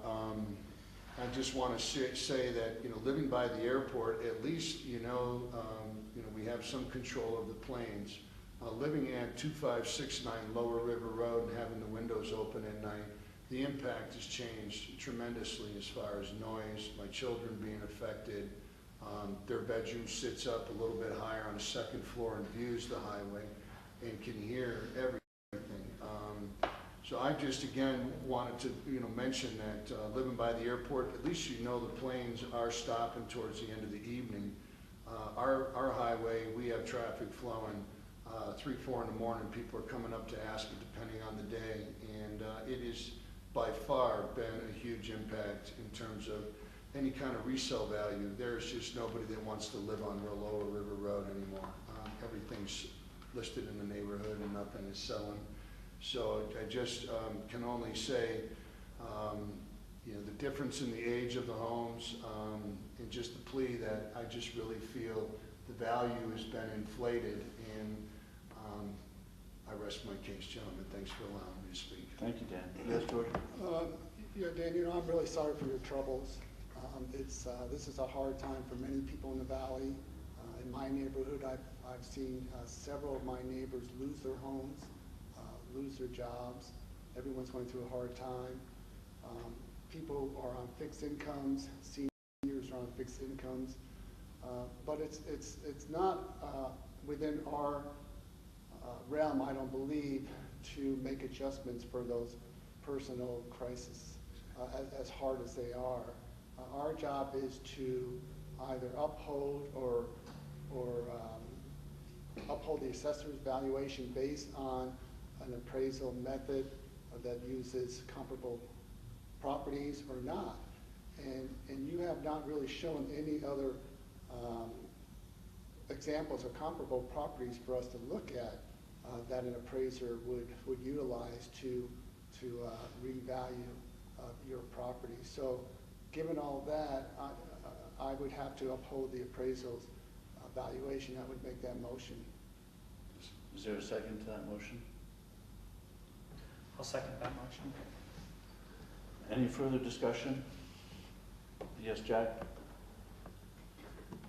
Yeah, George, excuse me, Dan, I agree with what George has just said. I'm sure all of us do. It's really tough on individuals, businesses, everyone. Times are good, they're good, and when they're bad, they're really bad, or in between tough and really bad. And my heart goes out to you. I've tried to break down that, quite frankly, the appraiser's analysis in every way I could, and I just can't think of any way else. And I have to agree with the motion. We have to be as objective as humanly possible, and I think we are. And so I'm going to reluctantly have to agree with the motion. Any further discussion? All in favor? Aye. Dan, thank you. I hope things get better for you.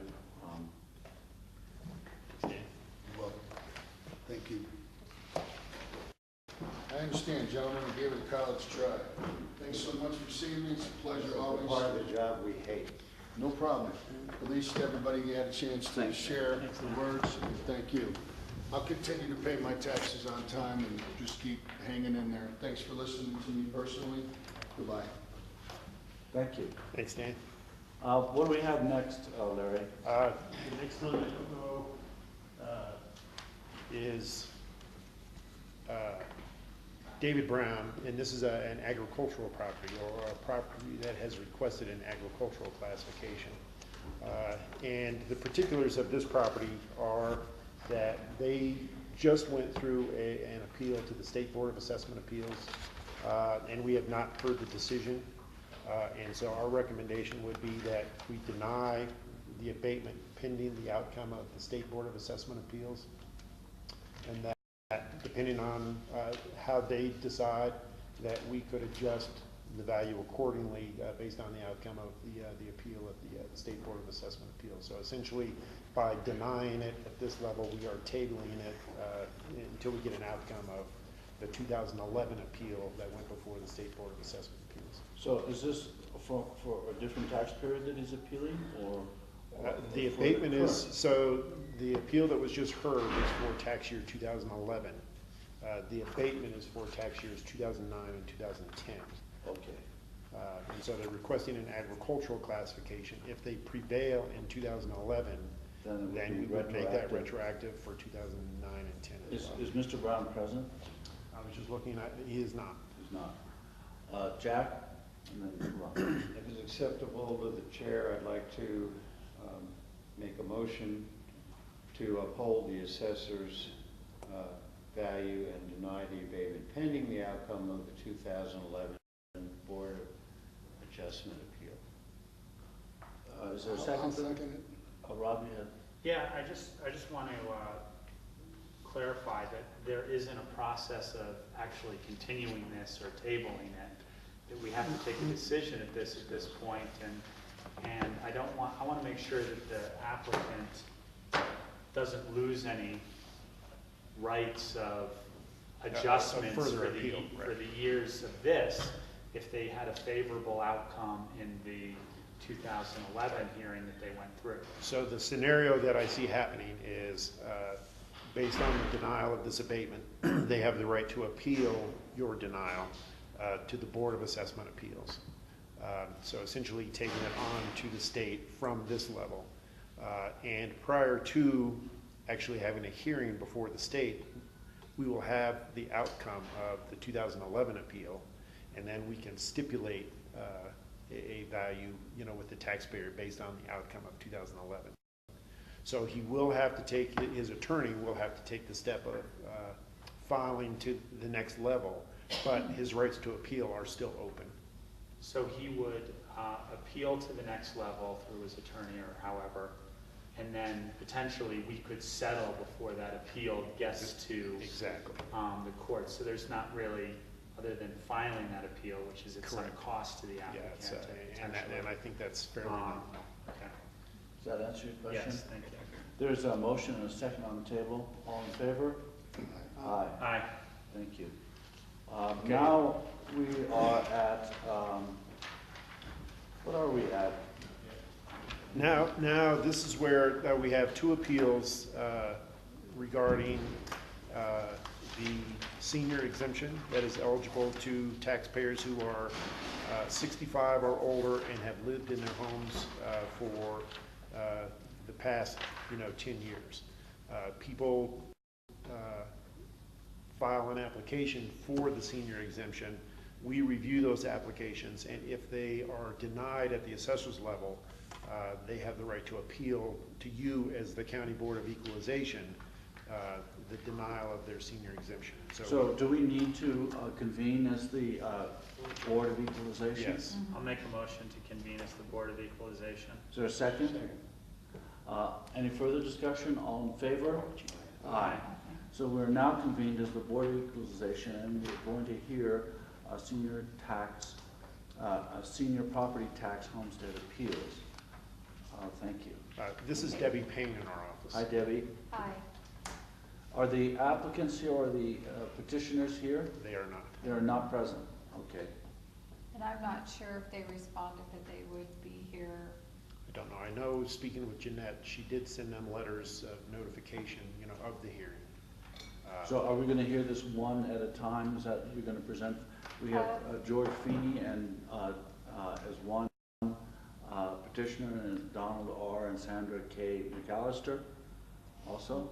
Yes, because the reason for denial was different in each case. Okay. So Mr. Feeney has applied several years in a row. The reason we have denied him is even though he's owned his property for more than the 10 years, he hasn't resided there as his primary residence. And that is one of the requirements of ownership. It has to be 10 consecutive years prior to January 1st of your application that this is your primary residence. And in 2007, Mr. Feeney had come into our office with his wife, and they had given us a change of address from Evanston, Illinois to their house in Basalt. And at that time, they said that they were finally able to retire and be able to live in this house that they have owned for several years. I congratulated him, gave him a change of address form, and then he goes, "Oh, I would like to apply for the senior exemption." At that time, I did tell him, well, if you didn't live here as your primary address or your primary residence, that he didn't qualify. He'd have to wait till they resided here primarily for 10 years. I then asked him where their voter registration and where their car was registered, just to confirm that he was from Evanston, Illinois. And he said, yeah, he was registered to vote there. And so And what year was that, 2007? 2007, it was June 26th of 2007. I made notes that day because he said that he would appeal this. And he has, but he does apply every year. But until, I think, but he's changed his address back to Evanston, Illinois. That's where we mail everything. He's changed his address back to, when did he do that? About a year after that. So maybe in 2008? Okay. That seems pretty clear cut. Jack? So Larry, it is standard operating procedure that the application for the senior tax exemption, there was a mailing. So they got notice of this hearing, they could be Yes. here. Correct. And the assessor's records, as I've heard, contain the data that we've just heard. So I would like to make a motion to uphold the assessor's a recommendation to deny the request for a senior's tax exemption. Is there a second? Second. Is there any further discussion, questions? I'll call the question. All in favor? Aye. Thank you. Now we move on to the McAllisters. Yes. What are the circumstances? Are they present? I don't see them present. No. Okay. Another requirement is that you have had to been on title of your property for 10 years. And Mr. McAllister just purchased this property in 2008. But it, you know, I don't know if you guys read a copy of the letter that he submitted, that he does live in Woody Creek, mobile home park, and he has lived down there for several years, but he gave up his one place of residence to build on another lot, separate piece of property, with a new house that was built in 2008. And so he just doesn't meet the ownership requirement or the primary residence requirement. Okay. Any questions? Yeah, George? I'm a little confused on this one, because Debbie, I am looking at his letter, and he says that he's actually been a resident of the Woody Creek mobile home since 1989, where he first purchased a unit. So he's been a property owner in the county since 1989, which would cover the 10 years. But I'm a little confused there, so I see you shaking your head. And the state's very clear on this, that if you move, even within the county, your residency at that address starts all over again. So I've had similar applications, and it's not that we agree or disagree, we just try to follow the rules. So this is statutory by the state regulations, not by the county That's regulations? correct. Correct. Okay, thank you. Any further questions? Yes, Jack? No question. I'd like to move, again, for the record, they've had a notice of mailing to be here. It's pretty obvious that the address within Woody Creek Mobile Home Trailer Park has changed to the new development parcels. And so the property does not qualify for the owner having lived in that particular residence for 10 years.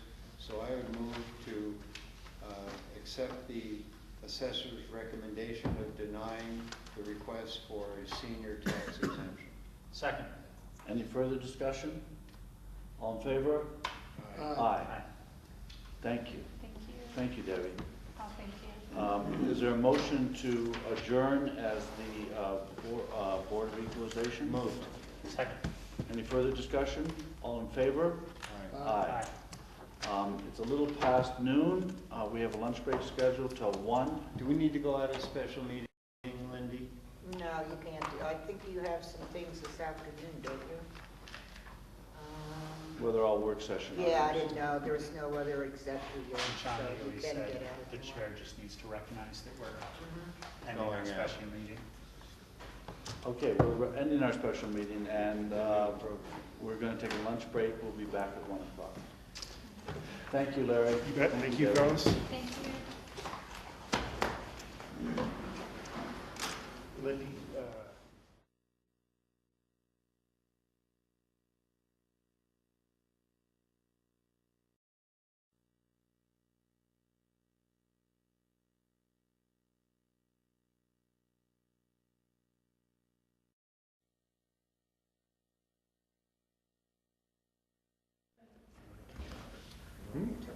Go right ahead. You're good.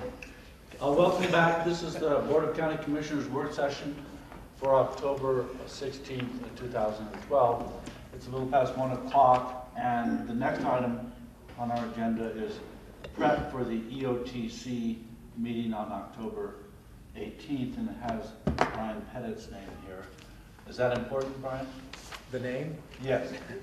Well, to me. I'm Brian Pettit, I'm the Director of Public Works, and we're here to prepare for the upcoming EOTC meeting this Thursday at 4 o'clock in City Council chambers.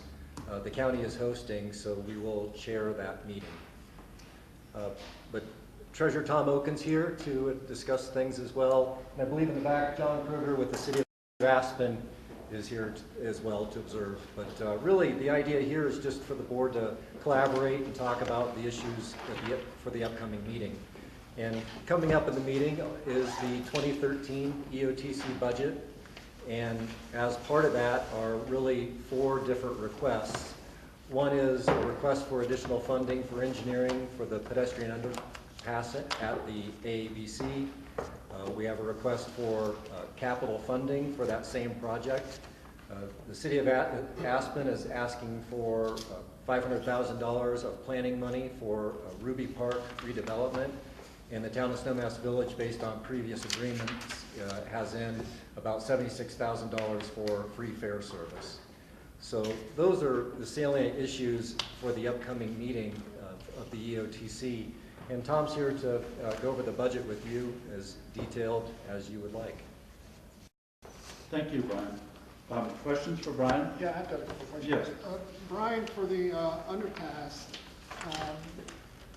there's a, we'll be doing a request for an additional $125,000 for engineering that, the engineering study that we had, I thought that had already been completed from No. the initial dollars allocated a year or so ago. The EOTC appropriated $250,000 to do the public outreach, design, and engineering upwards of 2 years ago. And then subsequent to that, there was some need to recommit to the project. So the engineers, there's a few reasons why this budget's being overshot at this time.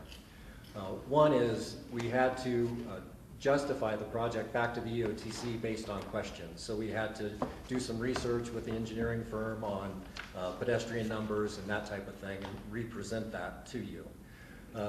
The other thing, the public outreach took a little longer than we thought. But the primary reason that the dollars have been overshot is the amount of coordination that's been required between RAFTA, the airport master planning process, CDOT, and then this pedestrian underpass. They are all integrally related, and we've been having planning meetings about 1 every 2 months on average, just to make sure that we're coordinated. The other part of this overrun is that we're working with CDOT on the idea that this could become a CDOT project. It's all within their right-of-way. And knowing that, there are upfront costs that we have to incur in order to meet CDOT guidelines. They require a more extensive set of planning documents.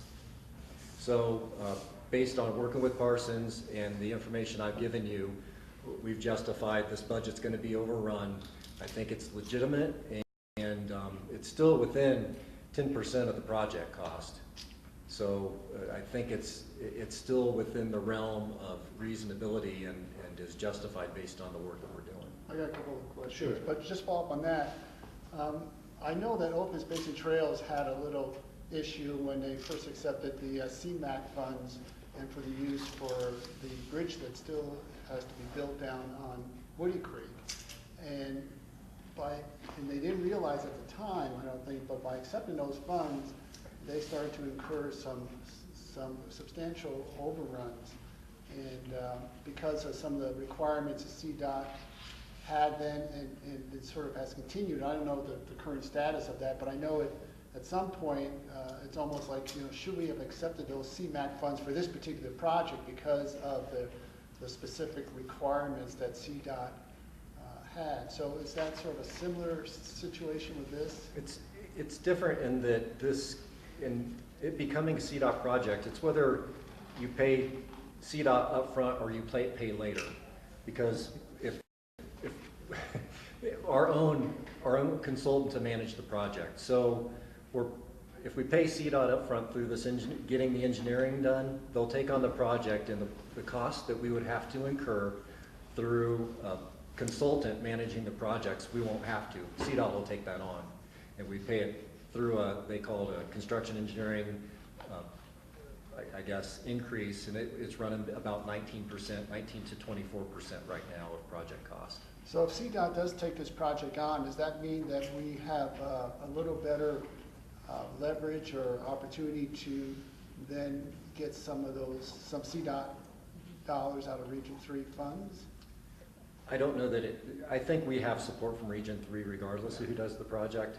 I think this is just operational in nature and how it hits the ground.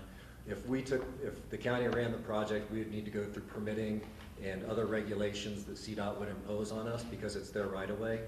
If they take it on, that bureaucracy wouldn't have to be undertaken.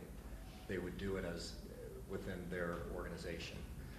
We'd still have an IGA because we have to pass money to them, but we wouldn't have to go through any kind of permitting process. And the last question, and a lot of these questions I'm asking because I think you're going to get questioned by some of our partners on this issue. I appreciate the prep. It was sort of an uphill battle to begin with, I think, to get some of their support. So just to help me and help you get ready for sort of like the debate tonight. The $1 million for the construction costs coming out of that pool that the EOTC all agreed on setting aside $3 million for capital projects.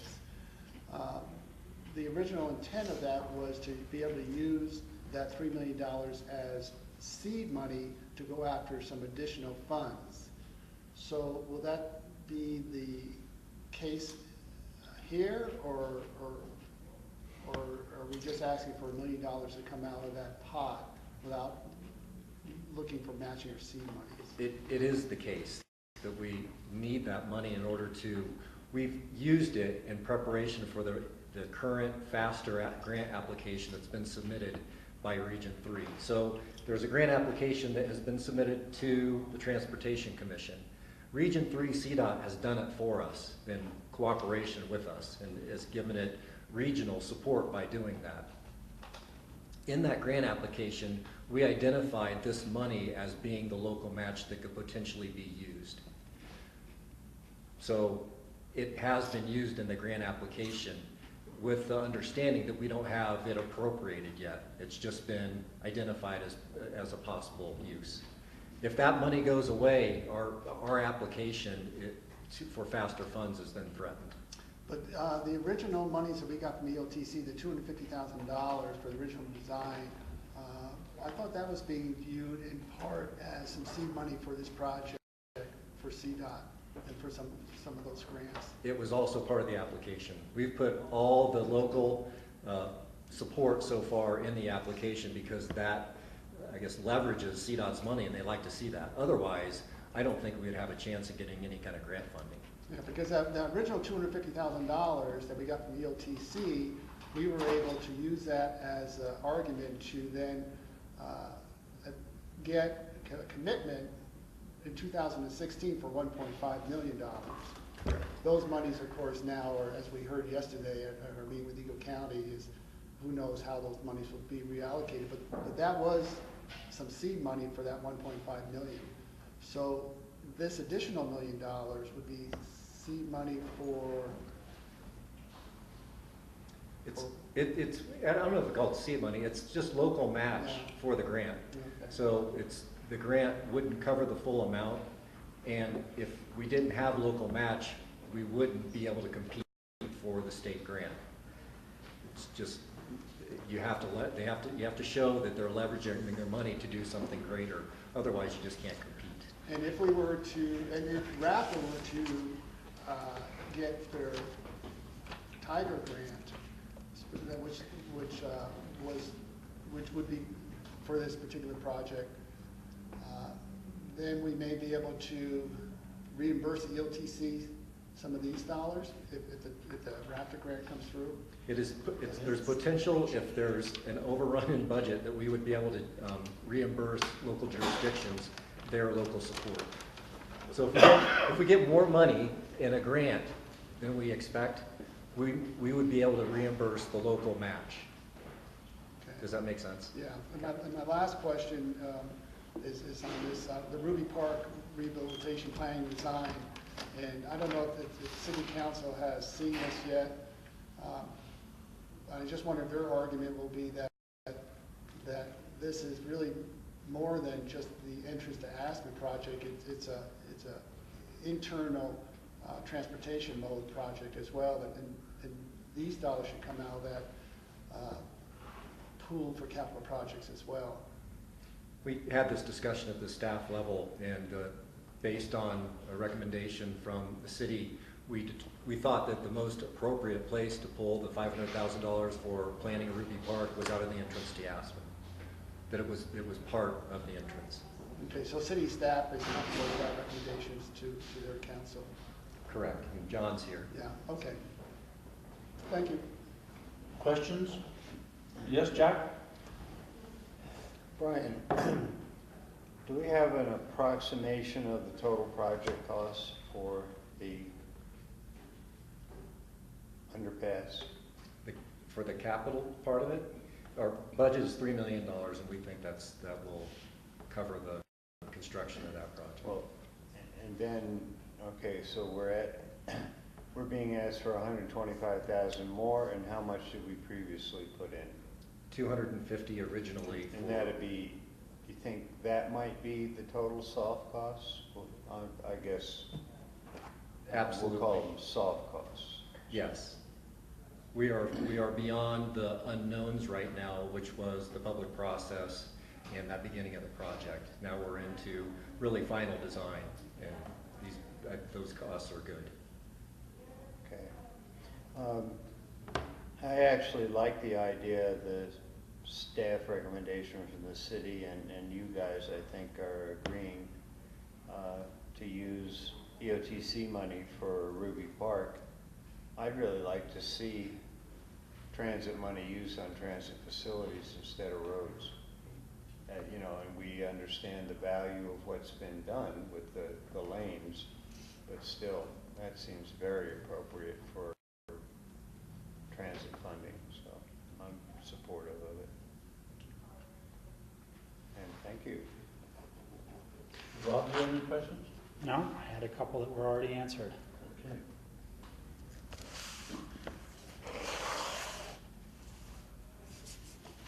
The no fare service, let me ask about that. That's our contribution? Yeah, the no fare service is in the budget as it was agreed to this June between all the parties of the EOTC. So basically, the EOTC as a whole is funding the all except for the summer service. So winter, spring, and fall. And then Snowmass is using their set aside of EOTC funding, which was specified for a Snowmass Transit Center. They are using that in order to fund the summer no fare service. And that agreement is basically through 2016 is what was agreed to in June. So we're showing it in the plan that way. We've also, since we've added 1 year to the 5-year plan, we're showing what it would look like in 2017 if that agreement was carried forward for an additional year as well. Okay, yes, Jack? So on that no fare service, this is for summer of 2013? Yes. And so the next time there will be a request for funding per the policy established would be next summer for the fall, winter? No, basically, Or is it an annual? Since- I'm yeah, trying it's to catch annual up where now. we started. so this is the 2013 budget, so that takes care of no fare service for the next calendar year. And then the next request would be for the Then a full year. 2014 budget. Okay. Yeah, so, I mean, although the agreement, was made through 2016, it is really just a policy agreement by the existing boards, and so that could change anytime in the future if the boards agree to change. And the previous agreement had been that we funded through April, end of this, End of end of next year. winter.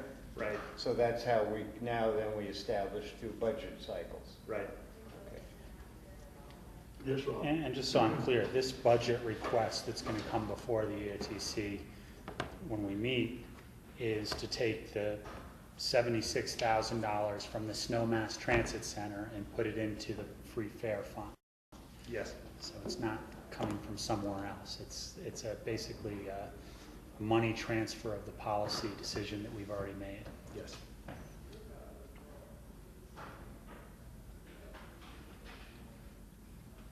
Brian, let me ask you about, what's a possible schedule for the underpass? Possible schedule is that we are constructing in April of next year. That's what we're shooting for. We're hoping to have the engineering done this, well, with the funding, we'll have the engineering done this winter. We would start a bidding process and an IGA with CDOT concurrently, and be ahead of RAFTA's project on their BRT station move. Because the way you have to move traffic away from the tunnel we'd need to use part of RAFTA's station to keep 2 lanes open. And RAFT is aware of that. Absolutely. And they're comfortable with it. They have to do some additional work on their stops apparently because of the proximity of the cut for the underpass and the foundations for their bus station. That's right, and they're doing that right now. They're re-engineering design on the bus station as we speak. Okay. That's right. Yes, Joey. The money that we were told we were going to get from CDOT for the moving the utilities, do we still have those monies sitting? Does CDOT still have those monies allocated? Yes. And we're not in danger of losing those dollars? No, in fact, we're using them. We have all the potholing, all the utility identification, and the planning where we're going to move the utilities is being done with that CDOT money.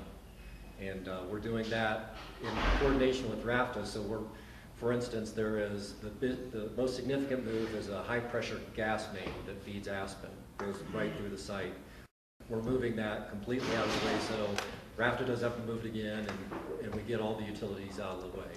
So that engineering's being done now. If we had a little bit more time in the fall, we would actually get the utilities moved. But I think we're given the time, we'll wait till the spring. Any further questions? Okay, well, thank you. Tom, you don't have anything to add? You just back up? Right. Okay. Thank you very much, Tom. Thank you. Thank you.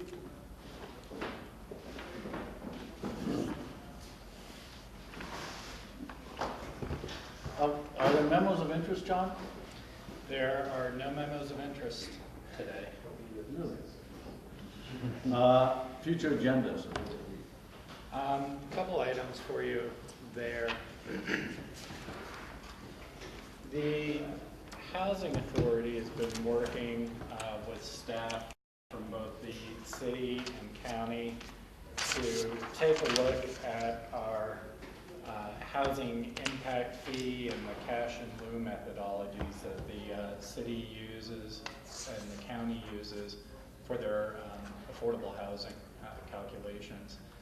And the idea is to try and find at least the same basis for calculation. And so we do have a study prepared with some alternatives that we're prepared to present to both the Board of Commissioners and City Council. And we're looking for a joint meeting date. Obviously, we've got one today, and then we're into our quarterly schedule, so we're a little ways off. The city had proposed that they would be able to schedule a joint, or they would be able to attend a joint meeting on October 30th at 4 o'clock. That is a 5th week for us in October, so typically we wouldn't have any meetings, but I wanted to see if the board might be available or amenable to coming in to do a joint meeting with city council on that day at 4 o'clock to go over this cash and rate. Take about an hour, I guess. I'll be out of town. You'll be out of I town. will be out of town. And I'll be out of town. And I'm not. Okay, so I'm gonna say that we're not gonna do that. We'll go back. That's why that meeting was canceled. John, you know, my thoughts on That's that. That was unanimous. My thoughts on that actually is that I would actually like to go over that in a work session just with us, just to get an outline of what ours is currently, what the proposal is, and then talk about it with the city. Because I think working with 10 people discussing a brand new item it's just not workable. So, Yeah, and one of the there are two reasons we're looking to do it in a joint meeting. One is we have a limited number of trips in our contract for our consultants to come out, and I guess we could look at potentially adding to that cost. We think that they would be the best ones to come in and explain that methodology. And two, we wanted to be sure that we're moving forward hand in hand so that we had a common methodology between both the city and the county. And so we thought there would be some benefit to questions and answers and such being asked and heard at the same time by policymakers. But if it is the board's desire, we can certainly look at what it would take to bring the consultants in just to do a workshop with you guys. Yeah, and I didn't know about the consultants. Yeah. I think actually we wouldn't need consultants. We just have to see a proposal and just talk about it. And in other words, be prepared for a joint discussion. We could do some prep at the staff level. We can't answer probably the questions in depth about the methodology. No, but at least we see what's being proposed. Sure. So there isn't a lot of time wasted on figuring out what's being proposed. Right. And we can actually maybe reach an agreement more easily if we're prepared for that meeting. I don't know how you guys feel, but that's Yeah, I agree. okay. I see some mostly nods of heads here. So. Okay, well, we'll figure that out then. The other thing that is going to be changed, we didn't catch this in time before the agenda was printed, but we have the reading of the airport master plan at a time when at least 2 commissioners are scheduled to be at CCI, so we're working on November 28th. So we're going to look at moving that probably into December. We're looking at dates to make sure that we've got all 5 of you for the first of the meetings of the airport master plan. That has gone to Planning Commission at this point, and we're ready to bring it back for your consideration. Has it gone through, finished with P&Z? Yeah. So the Planning Commission right now is developing their comments. They'll be providing written comments to the board. In this case, they're a referral agency in a sense where they're giving their comments on the master plan back to the Board of Commissioners. So they are through that process and they're developing their comments now. We're trying to get that scheduled for adoption. So we're still working on dates when all of you can be here and we can have adequate time to talk about it. But it's looking like it'll probably be possibly greater than a 2-week split, looking at November 14th and maybe December 5th or something like that.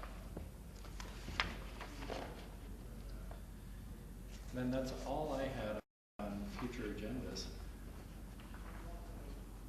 Board, any items for future agendas? Yes, George? I had one question. On November 20th, we have a half hour allocated for Northwest COG and QQ presentation, and I just was wondering if that was going to be long enough. I think that's going to be one that we're probably going to need to extend out, Yeah. George. And then I should also note for the board that next Tuesday, October 23rd, I'm sorry I missed this. I'm still getting used to flipping through on the iPad instead of the papers. We have a White River DEIS comment. We are going to change that to an executive session, still provide lunch, but to visit about oil and gas. What date is that? October 23rd, so next Tuesday. And Rob, you won't be there, but I think we can maybe catch you one-on-one on that, let you know what's going on. Okay, that's all I have. Board, any? Yeah, just to follow up on that, John, and then I don't see even the following Tuesday any exec time set aside, or even the following Tuesday. Yeah, and that is really, we're struggling with this for a couple of reasons. One, we're into our budget schedule, and so on Tuesday, we've got you guys scheduled from 9:30 to 5 with a working lunch to address budget, and I believe that is the case. The following Tuesday, we have a similar set. We could, if the board was interested, because we could use some more exec time, we could look at starting early on the 20th and getting an hour of exec time in. And So- then the next Tuesday, we've got CCI with 2 commissioners out. And Are 2 commissioners going? I thought you were going, Jack and Rachel? To Winter? Yes. No. I don't go to apologize. Winter. I thought you were going. My personal policy is I'm concerned about the cost, so I've never gone to Winter and summer, Okay. so. Are any other commissioners going to CCI this year? Yeah, okay, so it is only Rachel. It's Rachel, and I was planning on attending also.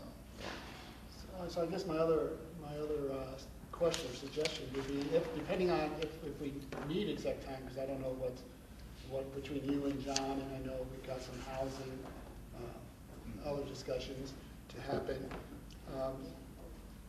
Perhaps we could look at coming in on a regular meeting a little earlier before noon, but I'm not sure. I thought I saw that too, but it's taking me a while to scroll through this as well. Yeah, Anyway, and we had talked about that too, George. One of the things we ran into is finding a Wednesday. I suppose November 14th right now would be a good one to potentially add some time on to, because that's a relatively short agenda, and I believe everyone is supposed to be here that day. So we could look at adding some time on November 14th, and there are some items that we'd like to get in front of you guys.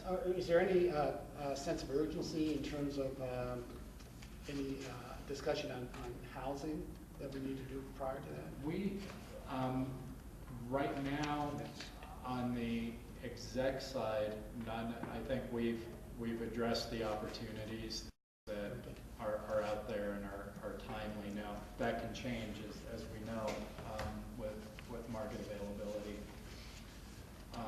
We do have the discussion, I think was raised last time we visited, about the property we're going to be coming into second reading on down this hall, about our decision criteria and use, but that would not be an executive session. Okay. Michael? Yes. And just to that effect, and maybe I missed it here, but I don't see that scheduled in here anywhere as a work session in terms of acquisition use regarding our employee housing stuff. And again, part of it is the challenge of finding time when everyone's here. So what we anticipated doing was bringing an initial discussion back when we brought the property back. We did have a change in the ordinance, the second reading. We did have a change in the ordinance that was requested by the board that may push back that hearing date because of posting requirements. So we're working with the attorney's office on that. The request to delete? Yeah, part of the that change language? that I think it was in the recital number 2. And Yeah, okay. I think it's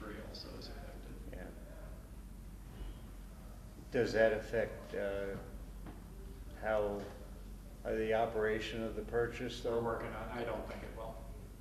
Okay, because it goes hard Right. The only attorneys are after working. we're done with that reading, correct?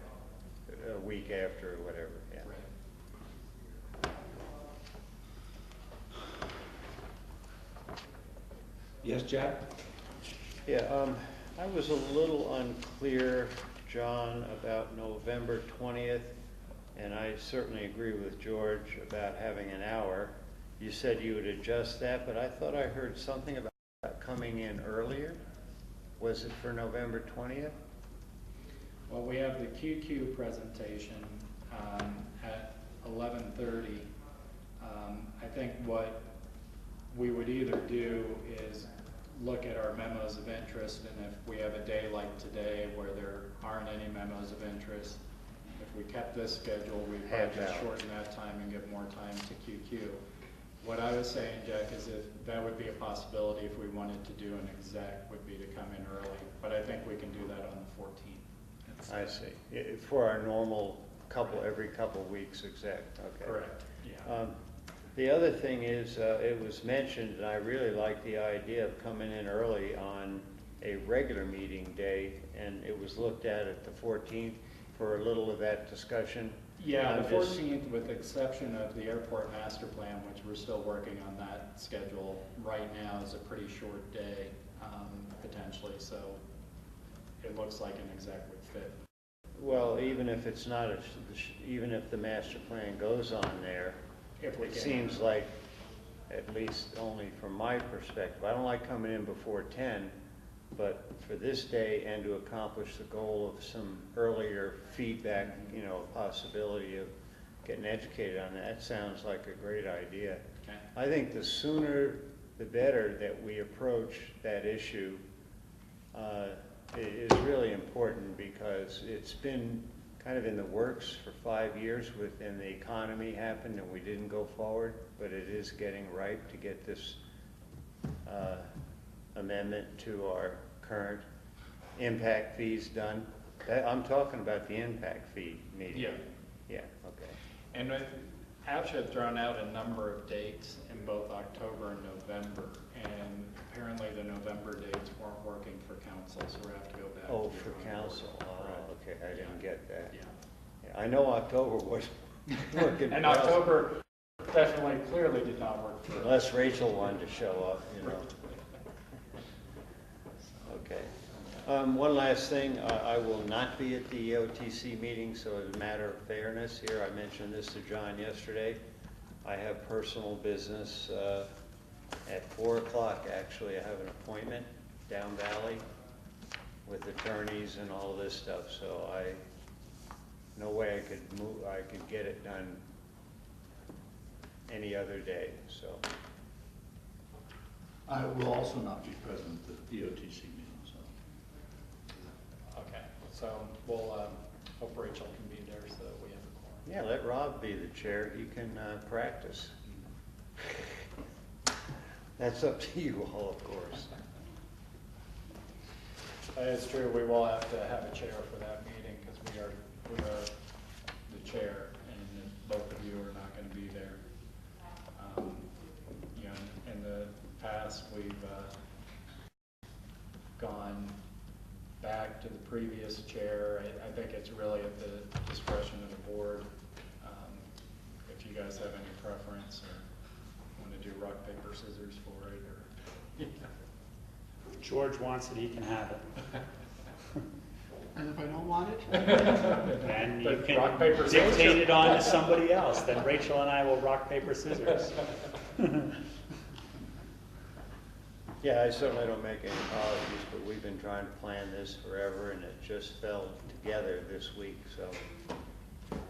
Sometimes you have to miss a meeting So- other than sickness. So George, I think that was a nomination for you to go ahead and fill that role. Are you good with that? Yeah. Okay. So is that it for future agendas? And unless the board has anything else, yeah. So move on to Yeah, Adjournment? open discussion. open discussion. We had citizen board interviews on October 9th, we had Will Rutledge for housing, and then Peg, and I cannot pronounce Peg's last name, McGavick, for the Senior Services Council. I don't know if you guys want to wait for Rachel to be available to discuss those, or if you wanted to discuss either of those interviewees at this point. So does the board want to appoint those two people? I would support the senior services. In the 3 applications we have for housing, Yeah. and I thought about this, I like Steve's interview the best, and I would support him. I have respectful reservations about the other 2. But I'm glad we, advertised and had several applicants, so we make the best decision. So what is the choice then for housing? Yeah, let me, I'm pulling up the history here. Trent Palmer, So Will you've Rutledge. interviewed Trent Palmer, Steve Stunda, let's see, And Will and Rutledge. then Will, that's it. And we have a choice of how many? So right now you have 1 regular seat open for the county. I recall that there are actually more seats that we got updated. There are, so Michael, there is 2 city positions, and then there was 1 joint position.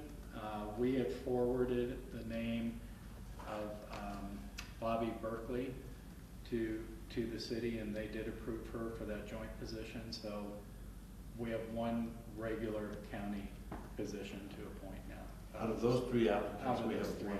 applicants, yeah. Okay, so Frank, Jack has put in his vote for Steve Stunda. How do the other board members feel? I like Steve. I thought he was a strong candidate. George? Yeah, I like Steve. I just remember that one of the concerns, at least from Rachel, was there may be a conflict of interest, but I didn't see that as strongly as Rachel did, because he could recuse himself for in any situations that he's directly involved with. But I remember that was a concern of Rachel's originally. And in addition to that, the project that Rachel was referring to and we all know about is possibly evolving. I would prefer not have a strong candidate appointed with the uncertainty of that, as well as, again, I thought he interviewed strongly and he can recuse himself on that particular item. So the board, I think, is the direction of Steve Stunda. Okay. That's all I had for open discussion. We're moving right through. Board, any open discussion? None? So we reconvene at 4 o'clock at City Hall. Yep. Okay, thank you very much, gentlemen. That's a lot of our time. Yeah.